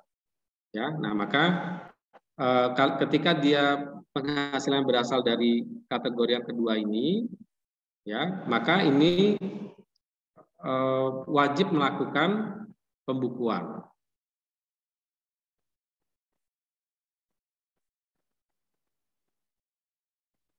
Ya, maka dia wajib melakukan pembukuan. Ya, pembukuan dan wajib pajak badan ya. Kalau dia wajib pajak badan ini nggak ada pilihan, harus pembukuan. Ya, pembukuan itu Di sini adalah ya nanti ya definisinya ya. Nah, jadi kemarin sudah ya sebenarnya di KUP ya yang dimaksud dengan pembukuan ya. Ada apa? Pembukuan itu ada harta, ada kewajiban, ada modal, ada penghasilan, ada beban atau biaya. Ya, jadi seperti kita menyusun laporan keuangan sebagaimana akuntansi, laporan neraca dan laporan laba rugi. Ya. Nah, tapi wajib pajak pribadi yaitu bisa dikecualikan dari menyelenggarakan pembukuan, tapi wajib melakukan pencatatan. Yaitu adalah orang pribadi yang melakukan kegiatan usaha atau pekerjaan bebas sesuai dengan peraturan perundang-undang diperbolehkan menghitung penghasilan neto dengan menggunakan norma penghitungan penghasilan neto. Ya, ini nanti kita lihat ya. Ya, dan wajib pajak orang pribadi yang tidak melakukan kegiatan usaha atau pekerjaan bebas. Nah, jadi yang tidak wajib menyelenggarakan pembukuan ya itu adalah orang pribadi yang boleh melakukan penghitungan pajak dengan norma penghitungan penghasilan neto, atau wajib pajak pribadi yang tidak melakukan kegiatan usaha dan pekerjaan bebas. Jadi apa? Wajib pribadi yang mendapatkan penghasilan dari pekerjaan, wajib pajak pribadi yang mendapatkan penghasilan dari passive income. Ya, dia nggak kerja di mana-mana, dia tapi punya ruko, punya rumah gitu ya, itu disewakan. Gitu ya, disewakan dia mendapatkan penghasilan. Gitu ya. Kemudian tidak ya intinya di luar pekerjaan bebas gitu ya. Nah, makanya dia tidak wajib pembukuan. Nah, pekerjaan bebas gitu ya, yang dimaksud dengan pekerjaan bebas ini adalah pekerjaan dilakukan oleh orang pribadi yang mempunyai keahlian khusus sebagai usaha. Gitu ya. Jadi seperti itu tadi ya, misalnya pengacara atau akuntan ya, akuntan publik nih gitu ya, yang misalnya profesinya yang dekat dengan kita gitu ya, akuntan publik atau konsultan ya. Jadi dia melakukan keahlian khususnya sebagai usaha untuk memperoleh penghasilan yang tidak terikat dalam suatu hubungan kerja. Jadi bukan terikat, misalnya kan kalau pegawai itu kan ya udah pegawai pokoknya mendapat penghasilan nanti gaji setiap bulan. Tapi kalau akuntan publik kan tidak terikat ya. Dia hanya kontrak mengaudit tahun 2020 selesai. Sudah selesai. Kalau mau dilanjutkan nanti tahun 2021 oke. Kalau nggak dilanjutkan ya sudah. Ya, tidak ada hubungan kerja lagi. Ya, dia hanya bekerja berdasarkan keahlian khusus yang dimiliki. Ya, pengacara ada kasus dapat klien, setelah selesai ya sudah, gitu ya. Nah itu adalah pengertian dari pekerjaan bebas. Dokter, gitu ya. Ada pasien yang berobat, gitu ya. Kalau pasien yang nggak mau ke dokter itu ya berarti dokternya nggak punya penghasilan, gitu ya. Itu jadi itu adalah yang dimaksud dengan pekerjaan bebas. Ya, kemudian yang dimaksud dengan pembukuan ini mengumpulkan data proses pencatatan yang mengumpulkan data harta, kewajiban, modal, penghasilan dan biaya. Ini saya kira ini sudah kita bahas di KUP ya. Oke, enggak saya lanjutkan. Nah, kemudian ya orang pribadi ya orang pribadi yang non karyawan gitu ya, jadi artinya dia mempunyai usaha atau pekerjaan bebas ya, yang selain mendapatkan penghasilan dari pekerjaan, kalau dia memiliki omset dari usahanya itu kurang dari 4,8 miliar, maka dia boleh memilih menggunakan pencatatan atau pembukuan. Ya, jadi kalau misalnya dia punya usaha omsetnya setahun nggak sampai 4,8 miliar, maka ya sudah Anda mau pakai apa? Pencatatan atau pembukuan. Ya, kalau mau simpel udah pencatatan aja, gitu ya. Tapi kalau dia di atas 4,8 miliar, maka dia wajib melakukan pembukuan. Ya, tidak ada pilihan ya. Oke, kemudian ya pencatatan ini juga saya kira definisinya sudah ya, tinggal pencatatan yang dilakukan adalah berisi peredaran dan atau penerimaan bruto yang diterima dari kegiatan usaha atau pekerjaan bebas. Gitu ya, yang penghasilan merupakan penghasilan yang tidak dikenakan PPh final. Ya, jadi kalau kita melakukan pencatatan, yang diperlukan hanya peredaran bruto saja, ya, penerimaan bruto atau peredaran bruto. Oke ya. Kemudian tetap harus ada pencatatan harta dan kewajiban.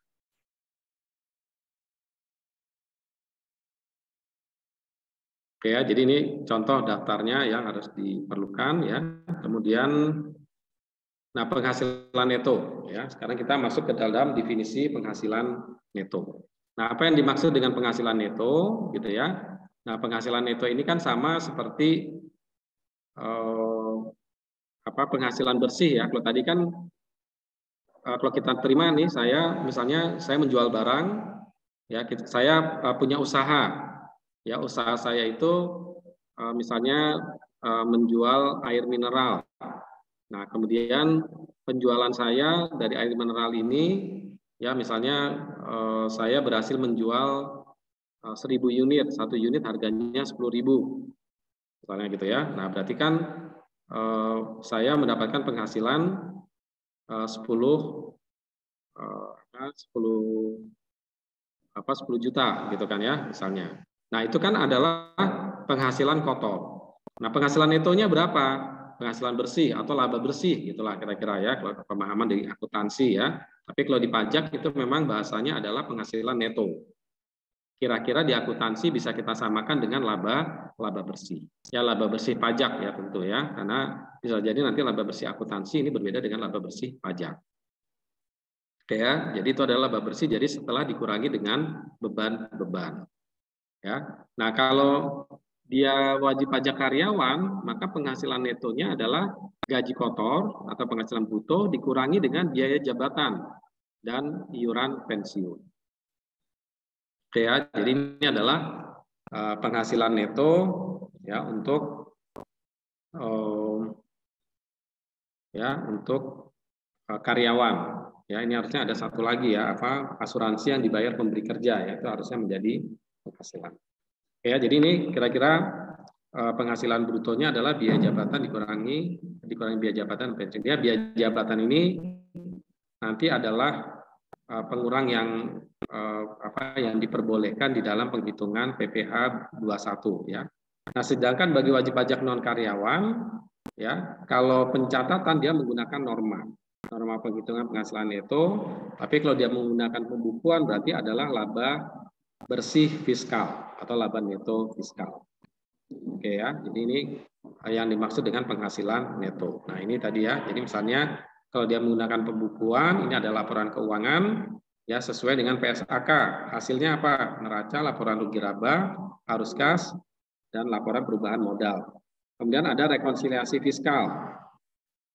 Ya, tadi ada apa? Penghasilan yang final, segala macam itu tidak dimasukkan. Nah, maka laporan keuangan fiskal berdasarkan Undang-Undang Pajak dan Peraturan maka menghasilkan penghasilan neto fiskal atau laba neto fiskal. Ya, ini adalah gambaran proses atau perbedaan dari laporan keuangan komersial dan laporan keuangan fiskal. Ya. Nah, penghasilan neto dari usaha ya berarti penghasilan dari usaha atau pekerjaan bebas, nanti ada penyesuaian fiskal positif, ada penyesuaian fiskal negatif.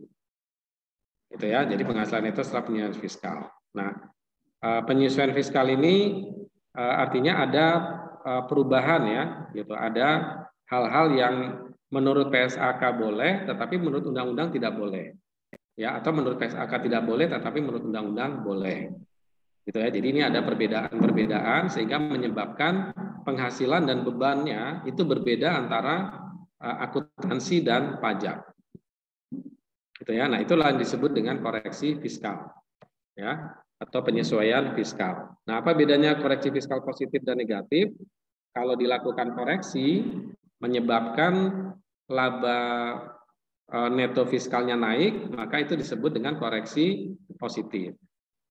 Ya, meningkat ya, laba neto fiskalnya naik, maka koreksinya disebut koreksi fiskal positif, tapi kalau laba netonya turun atau berkurang, laba neto fiskalnya berkurang disebut koreksi fiskal negatif. Ya, intinya kalau dari akuntansi ke fiskal itu menguntungkan perhitungan pajak, menguntungkan itu artinya perhitungan pajaknya jadi naik dibandingkan dengan labanya fiskal, maka koreksi positif. Tapi kalau labanya menjadi turun dari laba akuntansi, laba fiskal itu lebih kecil dari laba akuntansi, menjadi koreksi negatif. Ya. Oke, ya, jadi misalnya penyelesaian koreksi fiskal, ada biaya-biaya dikeluarkan untuk kepentingan pribadi, wajib pajak atau orang menjadi tanggungannya, premi, asuransi, kesehatan dan sebagainya. Ya, kemudian penggantian imbalan sehubungan dengan pekerjaan dalam bentuk natura, ya tadi kalau natura berarti dia tidak dilakukan koreksi fiskal, ya. Oke, ya, jadi ini contoh-contohnya. Nah, kemudian adalah norma penghitungan penghasilan neto. Ya, norma penghitungan penghasilan neto. Ya, ini adalah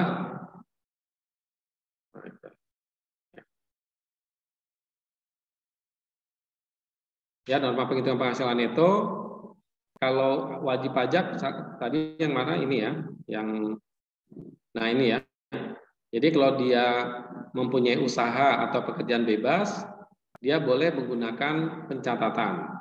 Nah, pencatatan itu berarti nanti menghitung penghasilan netonya menggunakan norma penghitungan penghasilan neto. Nah, ketika dia mau menggunakan norma penghitungan penghasilan neto, maka wajib memberitahukan mengenai penggunaan norma penghasilan neto ini kepada Dirjen Pajak paling lama 3 bulan sejak awal tahun pajak yang bersangkutan. Jadi kalau misalnya tahun 2022 nanti ya wajib pajak pribadi ingin menggunakan norma penghitungan penghasilan neto, ya maka maksimal tanggal 31 Maret dia harus memberitahukan ke Dirjen Pajak, ya ke kantor pajak bahwa wajib pajak yang bersangkutan ingin menggunakan norma penghitungan penghasilan neto. Ya. Nah, pemberitahuan ini disampaikan, ya oke ya, ini ya intinya harus disampaikan. Ya. Kemudian wajib pajak yang wajib menyelenggarakan pembukuan, tetapi tidak sepenuhnya menyelenggarakan pembukuan, ya maka penghasilan netonya dihitung dengan menggunakan norma penghitungan penghasilan neto. Jadi kalau misalnya ini ada wajib pajak, harusnya dia melakukan pembukuan, tapi kemudian dia tidak melakukan pembukuan, gitu ya. Nah maka kantor pajak bisa menghitung pajaknya dengan menggunakan norma penghitungan penghasilan neto. Jadi ambil aja omsetnya berapa, kemudian kenakan tarif norma penghitungan penghasilan neto plus denda ya sebesar 50%. Ya karena dia harusnya pembukuan tapi tidak melakukan pembukuan, jadi dia kena denda. Oke ya, jadi ini ya. Penghasilan neto bagi wajib pajak yang mempunyai lebih dari jenis pekerjaan bebas, maka dilakukan masing-masing jenis usaha dengan memperhatikan pengelompokan wilayah. Oke ya. Nah, tarifnya ya cara menghitung pajaknya atau cara menghitung penghasilan neto adalah persentase normal kali peredaran bruto. Oke ya. Nah, ini contohnya ya. Jadi ini peraturan yang terakhir berlaku ya adalah yang masih berlaku sampai sekarang. Ya ini adalah peraturan Direktur Jenderal Pajak tahun nomor 17 tahun 2015 ya tentang norma penghitungan penghasilan neto. Nah, kira-kira contohnya seperti ini. Jadi misalnya kalau si wajib pajak orang pribadi ini ya dia melakukan usaha misalnya petani gitu ya, pertanian tanaman jagung misalnya gitu ya. Ya ini nomor urut 1 ya, karena nomor urut 1-nya ini. Nah, maka dia penghasilan netonya adalah sebesar 15%. Kalau di ibu kota provinsi, kalau ibu kota provinsi 10 ibu kota provinsi yaitu Jakarta, itu pokoknya ada 10 yang besar-besar ya. Yang di Jawa ya terutama. Jawa dan Sumatera barangkali. Nah, kemudian ada ibu kota provinsi lainnya atau kemudian daerah lainnya. Ya, jadi ini bisa berbeda tarifnya. Nah, intinya wajib pajak ini yang usahanya berkaitan dengan pertanian tanaman jagung, misalnya, maka dia penghasilan netonya dihitung sebesar 15%. Ya, dianggap laba. Gitu ya. Ini kan dianggap laba. Ya. Ya, laba. Ya, laba. Menghitung penghasilan neto atau penghasilan neto fiskal. Oke ya. Kemudian misalnya, nah ini ada banyak ya, karena ya ada ribuan ya, ini udah nomor 1.400-an ya. Nah kalau dia misalnya orang wajib pajak orang pribadi memiliki usaha reparasi alat komunikasi gitu ya misalnya, ya reparasi alat komunikasi, nah maka penghasilan netonya 29% dari peredaran bruto. Jadi dia tukang servis lah gitu ya kira-kira ya. Nah, servis alat-alat elektronik atau apalah gitu ya. Nah ini yang misalnya alat elektronik, bahkan pasal ini kalau reparasi alat-alat elektronik konsumen, ya bahkan penghasilan netonya 62% ya, ya cukup tinggi ya. Reparasi peralatan rumah tangga, penghasilan netonya 62%. Ya karena jasa ya, saya kira ya. Oke ya, jadi ini penghasilan neto langsung dari sini. Oke ya, jadi ini adalah apabila wajib pajak menggunakan norma penghitungan penghasilan neto. Nah, kemudian selanjutnya adalah penghasilan tidak kena pajak. Jadi setelah penghasilan neto, selanjutnya ya kita untuk menghitung pajak itu adalah penghasilan tidak kena pajak. Ini khusus bagi orang wajib pajak orang pribadi. Ya. Nah, ini ada ya wajib pajak orang pribadi. Ya, bagaimana cara menghitung PTKP? Ya, cara menghitung PTKP adalah ya wajib pajak ini. Jadi kalau dia penghasilan setahun, jadi kalau misalnya dia belum menikah, gitu ya, ini kodenya TK minus, ya. Ini ya. Oke ya, ini aja ya. Jadi kalau di TK minus, ya, jadi misalnya dia belum menikah, maka dia PTKP itu adalah pengurang ya. PTKP itu adalah pengurang dari penghasilan neto. Jadi artinya kalau misalnya penghasilan netonya 54 juta, kemudian ada PTKP 54 juta, maka penghasilan kena pajaknya menjadi 0. Ya, jadi nggak kena pajak. Gitu ya. Nah, jadi itu 54 juta setahun atau 4.500.000 sebulan. Ya, jadi kalau misalnya ada karyawan gaji masih 4.500.000 sebulan itu bisa bisa dipastikan dia tidak kena pajak. Ya, kemudian kalau seorang pegawai menikah atau karyawan ya atau orang pribadi menikah, ya kodenya tidak mempunyai tanggungan, maka kodenya K strip garis miring minus atau 0 ya. Nah, itu ada tambahan 4.500.000. Ya, jadi 58.500.000 ya per tahun atau 4.875 per bulan. Kemudian kalau ada tanggungan 1 berarti tambah lagi 4.500.000. Ya, ada tanggungan 2 tambah lagi 4.500.000, ada tanggungan 3 tambah lagi 4.500.000, total 7.200.000 maksimal. Ya, PTKP ini adalah maksimal hanya ada 3 tanggungan. Oke ya.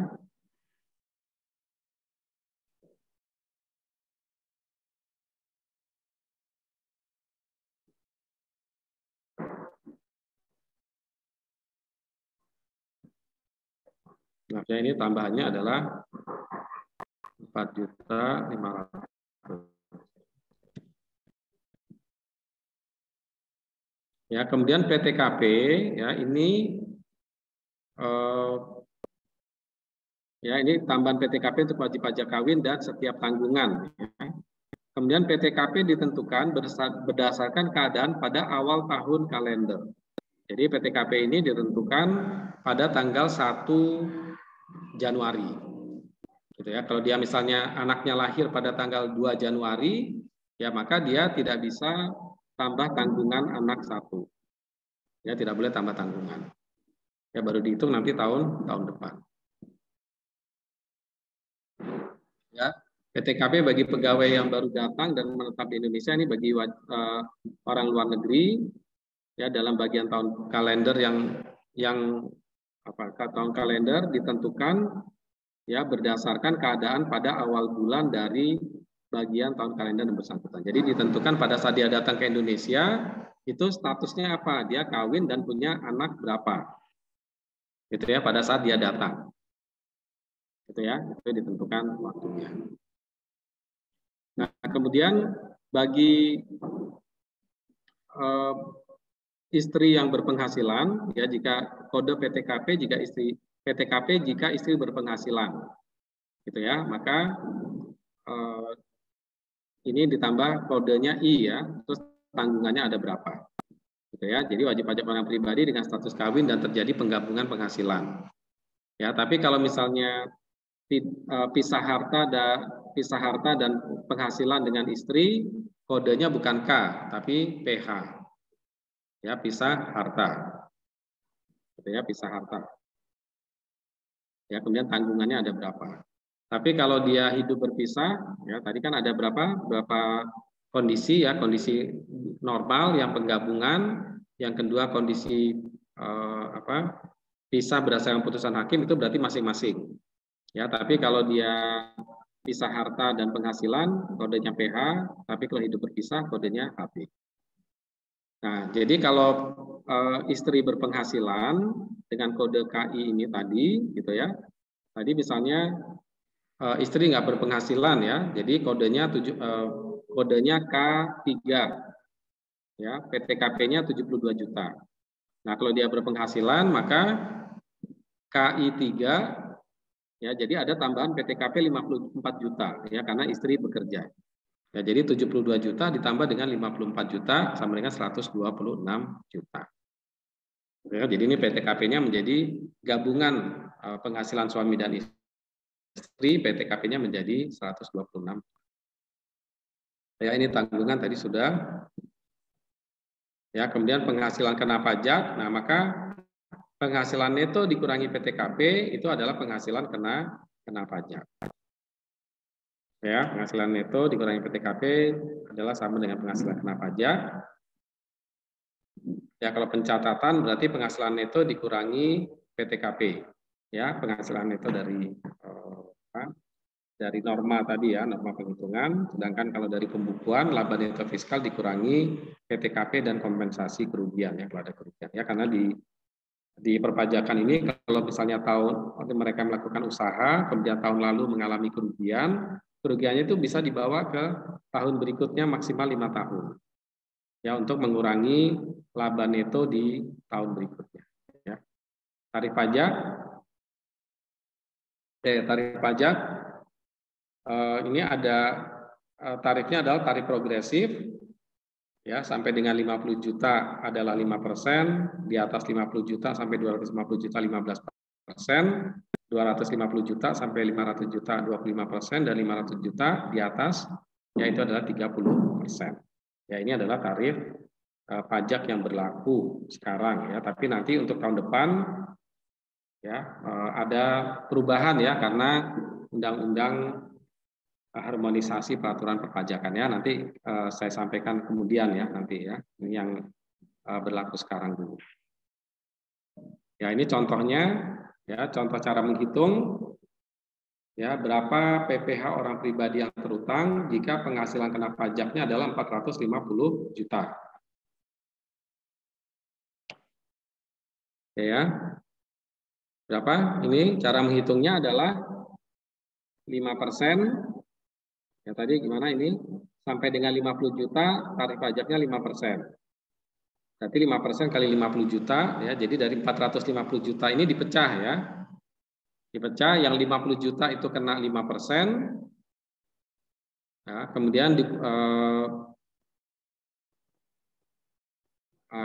nah ini ya, kemudian di atas 50 juta sampai 250 juta dikenakan 15%. Nah, jadi kalau misalnya penghasilannya dia 250 juta, kena pajaknya berapa? Ya, yang ini ditutup dulu ya, yang bawah 34 ditutup. Misalnya kalau dia punya penghasilan 250 juta,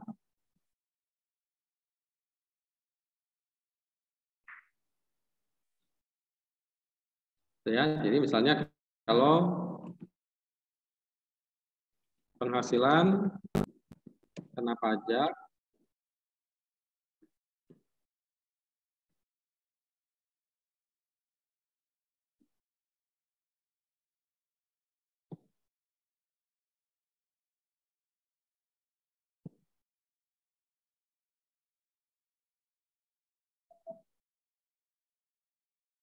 ya di sini ya, misalnya penghasilan kena pajaknya berapa? 250 juta, ya. Nah, berapa PPh terutang? 5% kali 50 juta dulu dihitung. Gitu ya. Jadi jangan langsung 15% kali 250 juta.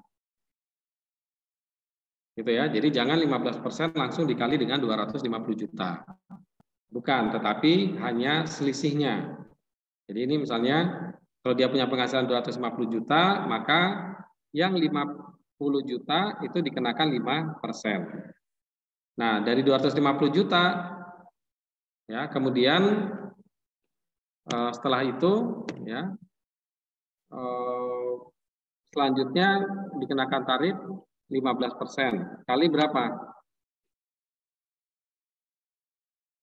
200. Berapa? 200 ya. Nah, jadi 250 juta dikurangi 50 juta. Kenapa? Karena yang 50 juta ini sudah dikenakan tarif 5%. Gitu ya. Nah, jadi yang selisihnya itu hanya 200 juta, gitu ya.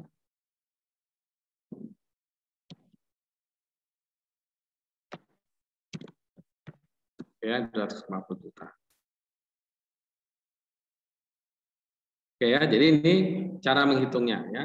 Nah, ini jadi 5% kali, kalau dia misalnya penghasilan 450 juta, ya 5% kali 50 juta, kemudian yang 200 jutanya kena 15%, kemudian sisanya ya, karena kan nggak sampai 500 ya. Nah, nggak sampai 500, berarti kalau misalnya dia 500, berarti 250 jutanya dikenakan 25%. Tapi karena ini 450 juta, ya maka 200 juta sisanya itu dikenakan 25%. Oke ya, jadi ini cara menghitungnya. Kemudian ada contoh selanjutnya, misalnya ada kredit pajak 60 juta, PPh pasal 21, berapa yang harus dibayar? Nah, jadi ini adalah PPh terutang. Ya, ini adalah PPh terutang.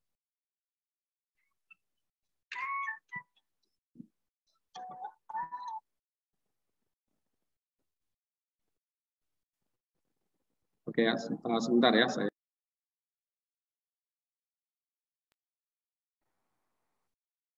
Oke ya, jadi ini yang jumlah ini ya. Nah, ini jumlah perhitungan 5%, 15%, 25% ya. Ini adalah jumlah PPh terutang. Jadi jumlah pajaknya. Ya, ini katakanlah di sini adalah berapa ini, 82.500.000. Ya, ini adalah pajak terutang. Nah, kemudian setelah itu ada pertanyaan, kalau kita sudah pernah dipotong nih, misalnya sebagai pegawai pernah dipotong pajak PPh 21 sebesar 60 juta. Nah, maka 60 juta ini tidak hilang gitu ya, sudah dipotong oleh perusahaan, ini nggak hilang, tapi dia bisa dipergunakan untuk mengurangi PPh terutang kita. Ya, jadi misalnya ini PPh terutang 82.500.000, maka PPh 21 sebagai kredit pajak. Ya, sebagai kredit pajak 60 juta, maka kita cukup membayar pajak hanya 22.500.000. Gitu ya. Nah, ini adalah cara kita melakukan perhitungan PPh pajak yang masih harus dibayar. Oke ya, itu. Jadi ini untuk perhitungan-perhitungan pajak ya. Sampai sini mungkin ada pertanyaan?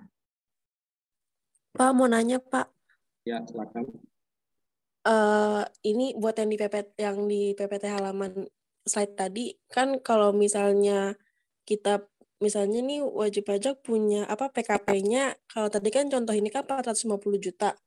Kalau misalnya PKP-nya 500 juta kan tadi 5%-nya kali 50. Terus yang 15 kali 200. Oke, ya. Nah, terus kan 200-nya lagi kali 25%. Terus sisanya 50 jutanya kali kemana, Pak? Yang mana 50 juta? Enggak, gini, misalnya PKP-nya 300 juta. 300 juta. 300 juta, berarti kan 5% kali 50. Habis itu 15% kali 200 juta. Oke, ini 30. Apa langsung 250? 300 juta. Berarti yang 50 juta kena 5%. Iya. Terus yang dikali 15% langsung 250 juta, Pak. Yang 50 juta itu kena 5%. Ya kan? Kemudian selanjutnya apa di sini? Kalau penghasilannya antara di atas 50 juta sampai 250 kena 15%. Ya, berarti di sini yang kena 15% itu adalah 200 juta. Gitu ya. Nah, maka kan ini baru berapa? 50 juta plus 200 juta kan baru 250 juta. Maka yang 50 juta sisanya itu kena 25%. Gitu.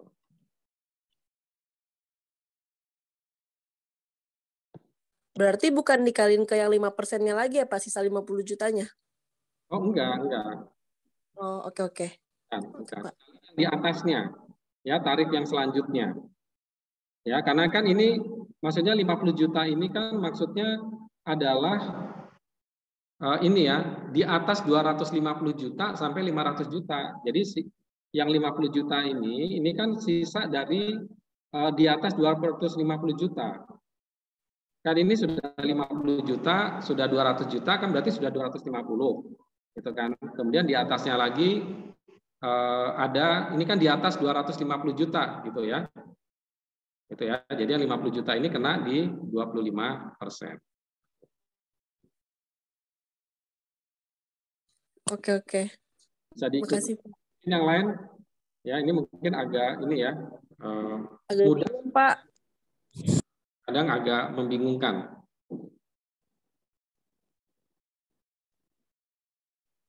Berarti kalau misalnya ada sisa-sisanya kayak gitu lagi, dihitungnya sama kayak tadi ya, Pak? Iya. Oke, kasih Pak. Ya, oke.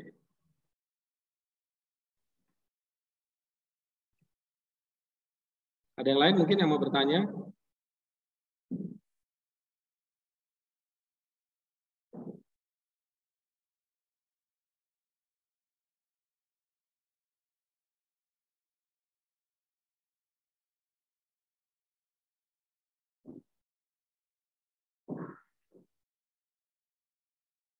Ya, ini beberapa hal yang tadi belum sempat dijelaskan ya. Yang pertama adalah biaya jabatan, ya, biaya jabatan atau biaya pensiun, gitu ya.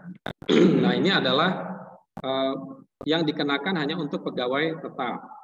Jadi kalau dia pegawai, gitu ya, dia misalnya dia adalah seorang pegawai, nah maka dia mempunyai hak untuk adanya biaya jabatan. Ya, ini hanya dikenal di perpajakan ya. Nah, besarnya berapa? Besarnya adalah 5% kali penghasilan bruto sebagai karyawan.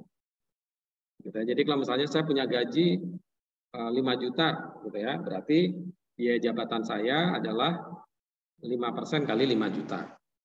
Ya, intinya apa? Dia mengurangi penghasilan neto, gitu ya, sehingga pengenaan pajaknya juga akan turun, gitu ya. Nah, tapi ini ada maksimal, gitu ya. Maksimalnya adalah 6 juta setahun atau 500.000 sebulan. Gitu ya, ada ini. Nah, juga ini adalah untuk satu pemberi kerja. Jadi kalau misalnya saya dapat dari 2 pemberi kerja, ya masing-masing 5%-nya, tidak gabungan. Ya, bukan penghasilan gabungan. Ya, kemudian ada biaya kalau ini biaya pensiun, jadi khusus bagi penerima pensiun sama 5%, tetapi maksimalnya hanya 2.400.000 setahun dan 200.000 per bulan. Gitu. Itu ya. Jadi ini adalah untuk ini ya, untuk biaya jabatan. Ya. Nah, kemudian yang lain adalah adanya zakat, gitu ya. Jadi yang bisa dikurangkan dari penghasilan neto, gitu ya, itu adalah zakat dan PTKP. Ya. Dari PTKP kita sudah pelajari. Yang kedua adalah zakat. Ya. Kemudian ini PTKP sudah ya tadi ya. Nah, jadi diri sendiri 50 juta, kemudian tambahannya adalah 4.500.000 ya. Tambahan itu istri bekerja.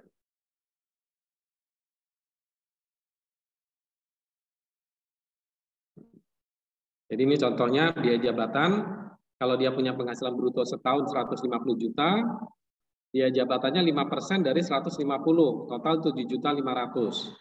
Nah, tapi karena ada maksimal berapa? Maksimal 6 juta setahun. Nah, maka dia hanya boleh mencantumkan sebesar 6 juta. Ya, ini biasanya nanti di perhitungan PPh pasal 21. Ya, ini kalau ada 2 pemberi kerja, ya persentasenya masing-masing, ya. Kemudian kompensasi kerugian ini berasal dari kegiatan usaha di Indonesia. Jadi kalau ada kegiatan usahanya di luar negeri dia rugi, ya ini tidak boleh dikompensasi, gitu ya. Ya, pengkompensasi dikompensasikan secara berturut-turut sampai dengan 5 tahun. Jadi maksimal cuma 5 tahun. Yang tidak habis dikompensasi dalam 5 tahun itu dianggap hangus, gitu ya, akan hangus. Ya, ini yang keluarga ya, saya kira tadi udah penghasilan,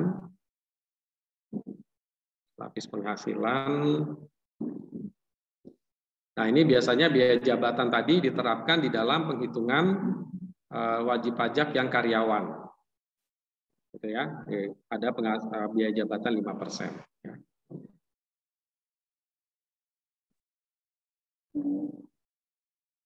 Oke, nah ini contoh untuk norma ya. Norma penghitungan misalnya Pak Narto seorang dokter hewan dan seorang montir. Nah, gitu ya. Berarti nanti di sini norma penghitungannya ya, norma penghitungannya dokter hewannya berapa, persentase normanya, kemudian sebagai seorang montir juga berapa. Ya, punya usaha reparasi ini kemudian berapa gitu ya. Jadi misalnya dokter hewan perkiraan penghasilan netonya 25%, jasa servis 20%. Ya, maka penghasilan netonya sebagai dokter hewan penghasilan neto 100 juta ya, 400 juta kali 25%, sebagai usaha servis kendaraan omsetnya 500 juta, tarif normanya 20% sehingga 100 juta. Jadi penghasilan netonya adalah 200 juta. Ya, PTKP-nya berapa? PTKP-nya misalnya 54 juta. Ya, berarti 146 juta. Ya, berapa pajaknya? Pajak penghasilannya 5% kali 50 juta. Oke ya. Kemudian yang kali 15% berarti 146 dikurangi 50 juta atau 96 juta. Gitu ya. Jadi sisanya ini masih masuk dalam rentang di tarif lapis tarif yang kedua. Ya, tadi ini sudah ya yang memilih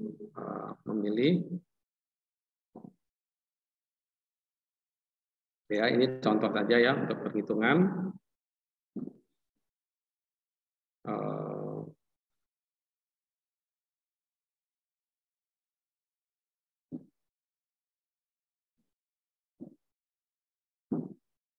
Nah, kemudian ada atau ini nanti di PPh 21 aja ya. Saya kira ini PPh 21. Oke, ini sudah wajib pajak badan ya, nanti pekan depan ya untuk wajib pajak badan. Oke, saya kira dari saya cukup untuk hari ini. Sebenarnya ada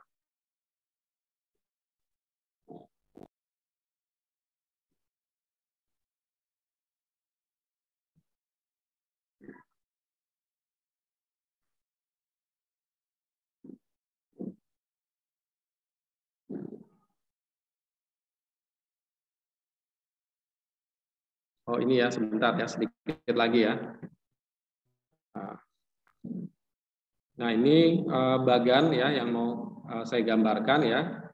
Nah ini kalau wajib pajaknya tadi orang pribadi ya, kita badan nanti dulu ya, pekan depan. Orang pribadi ada karyawan, ada usaha atau pekerjaan bebas. Ya kalau dia menggunakan omset di bawah 4,8, dia boleh pakai pencatatan ya, menggunakan normal. Tapi kalau omset di atas 4,8 pasti dia wajib menggunakan pembukuan. Ya, berarti menghitung penghasilan bersih atau penghasilan neto. Ya, kalau karyawan itu gaji bersih dikurangi biaya jabatan. Ya, itu penghasilan netonya. Ya, penghasilan kotor dikurangi biaya jabatan. Nah, kalau dia melakukan usaha atau pekerjaan bebas, maka penghasilan netonya adalah norma penghitungan. Kalau dia omsetnya di atas 4,8 dengan menggunakan pembukuan, berarti penghasilan netonya adalah laba neto fiskal. Ya, kemudian dikurangi dengan PTKP, kemudian dikenakan tarif. Ya, ini adalah skemanya ya, untuk memudahkan. Nah, ini ya, jadi penghasilan kena pajak ya dari sini ya tadi, ini penghasilan kena pajak. Ya, kemudian PPh terutang tadi sudah. Ya, kemudian nanti ini ada pajak yang dibayar pada tahun berjalan. Ya, bisa yang disetor sendiri PPh pasal 25 atau yang dipungut dengan pihak ketiga. Ya, PPh 21, 22, 23, PPh 24 gitu ya. Nanti kita pelajari yang pertemuan selanjutnya. Kemudian yang kurang bayar itu dibayar dengan PPh pasal 29. Nah, ini ya kira-kira cara urutannya: penghasilan bruto kurangi pengurang atau biaya. Ya, penghasilan neto dikurangi zakat, kurangi kompensasi kerugian. Ya, ini adalah penghasilan neto ya. Harusnya di sini ada penghasilan ini penghasilan neto, sorry ya. Penghasilan neto di sini dia boleh dikurangi zakat, kompensasi dan PTKP sehingga menjadi penghasilan kena pajak kali dengan tarif pajak, kemudian dikurangi dengan kredit pajak. Ya, sehingga PPh yang masih harus dibayar. Oke ya, jadi itu ini adalah untuk PPh orang pribadi ya. Sampai sini mungkin ada pertanyaan?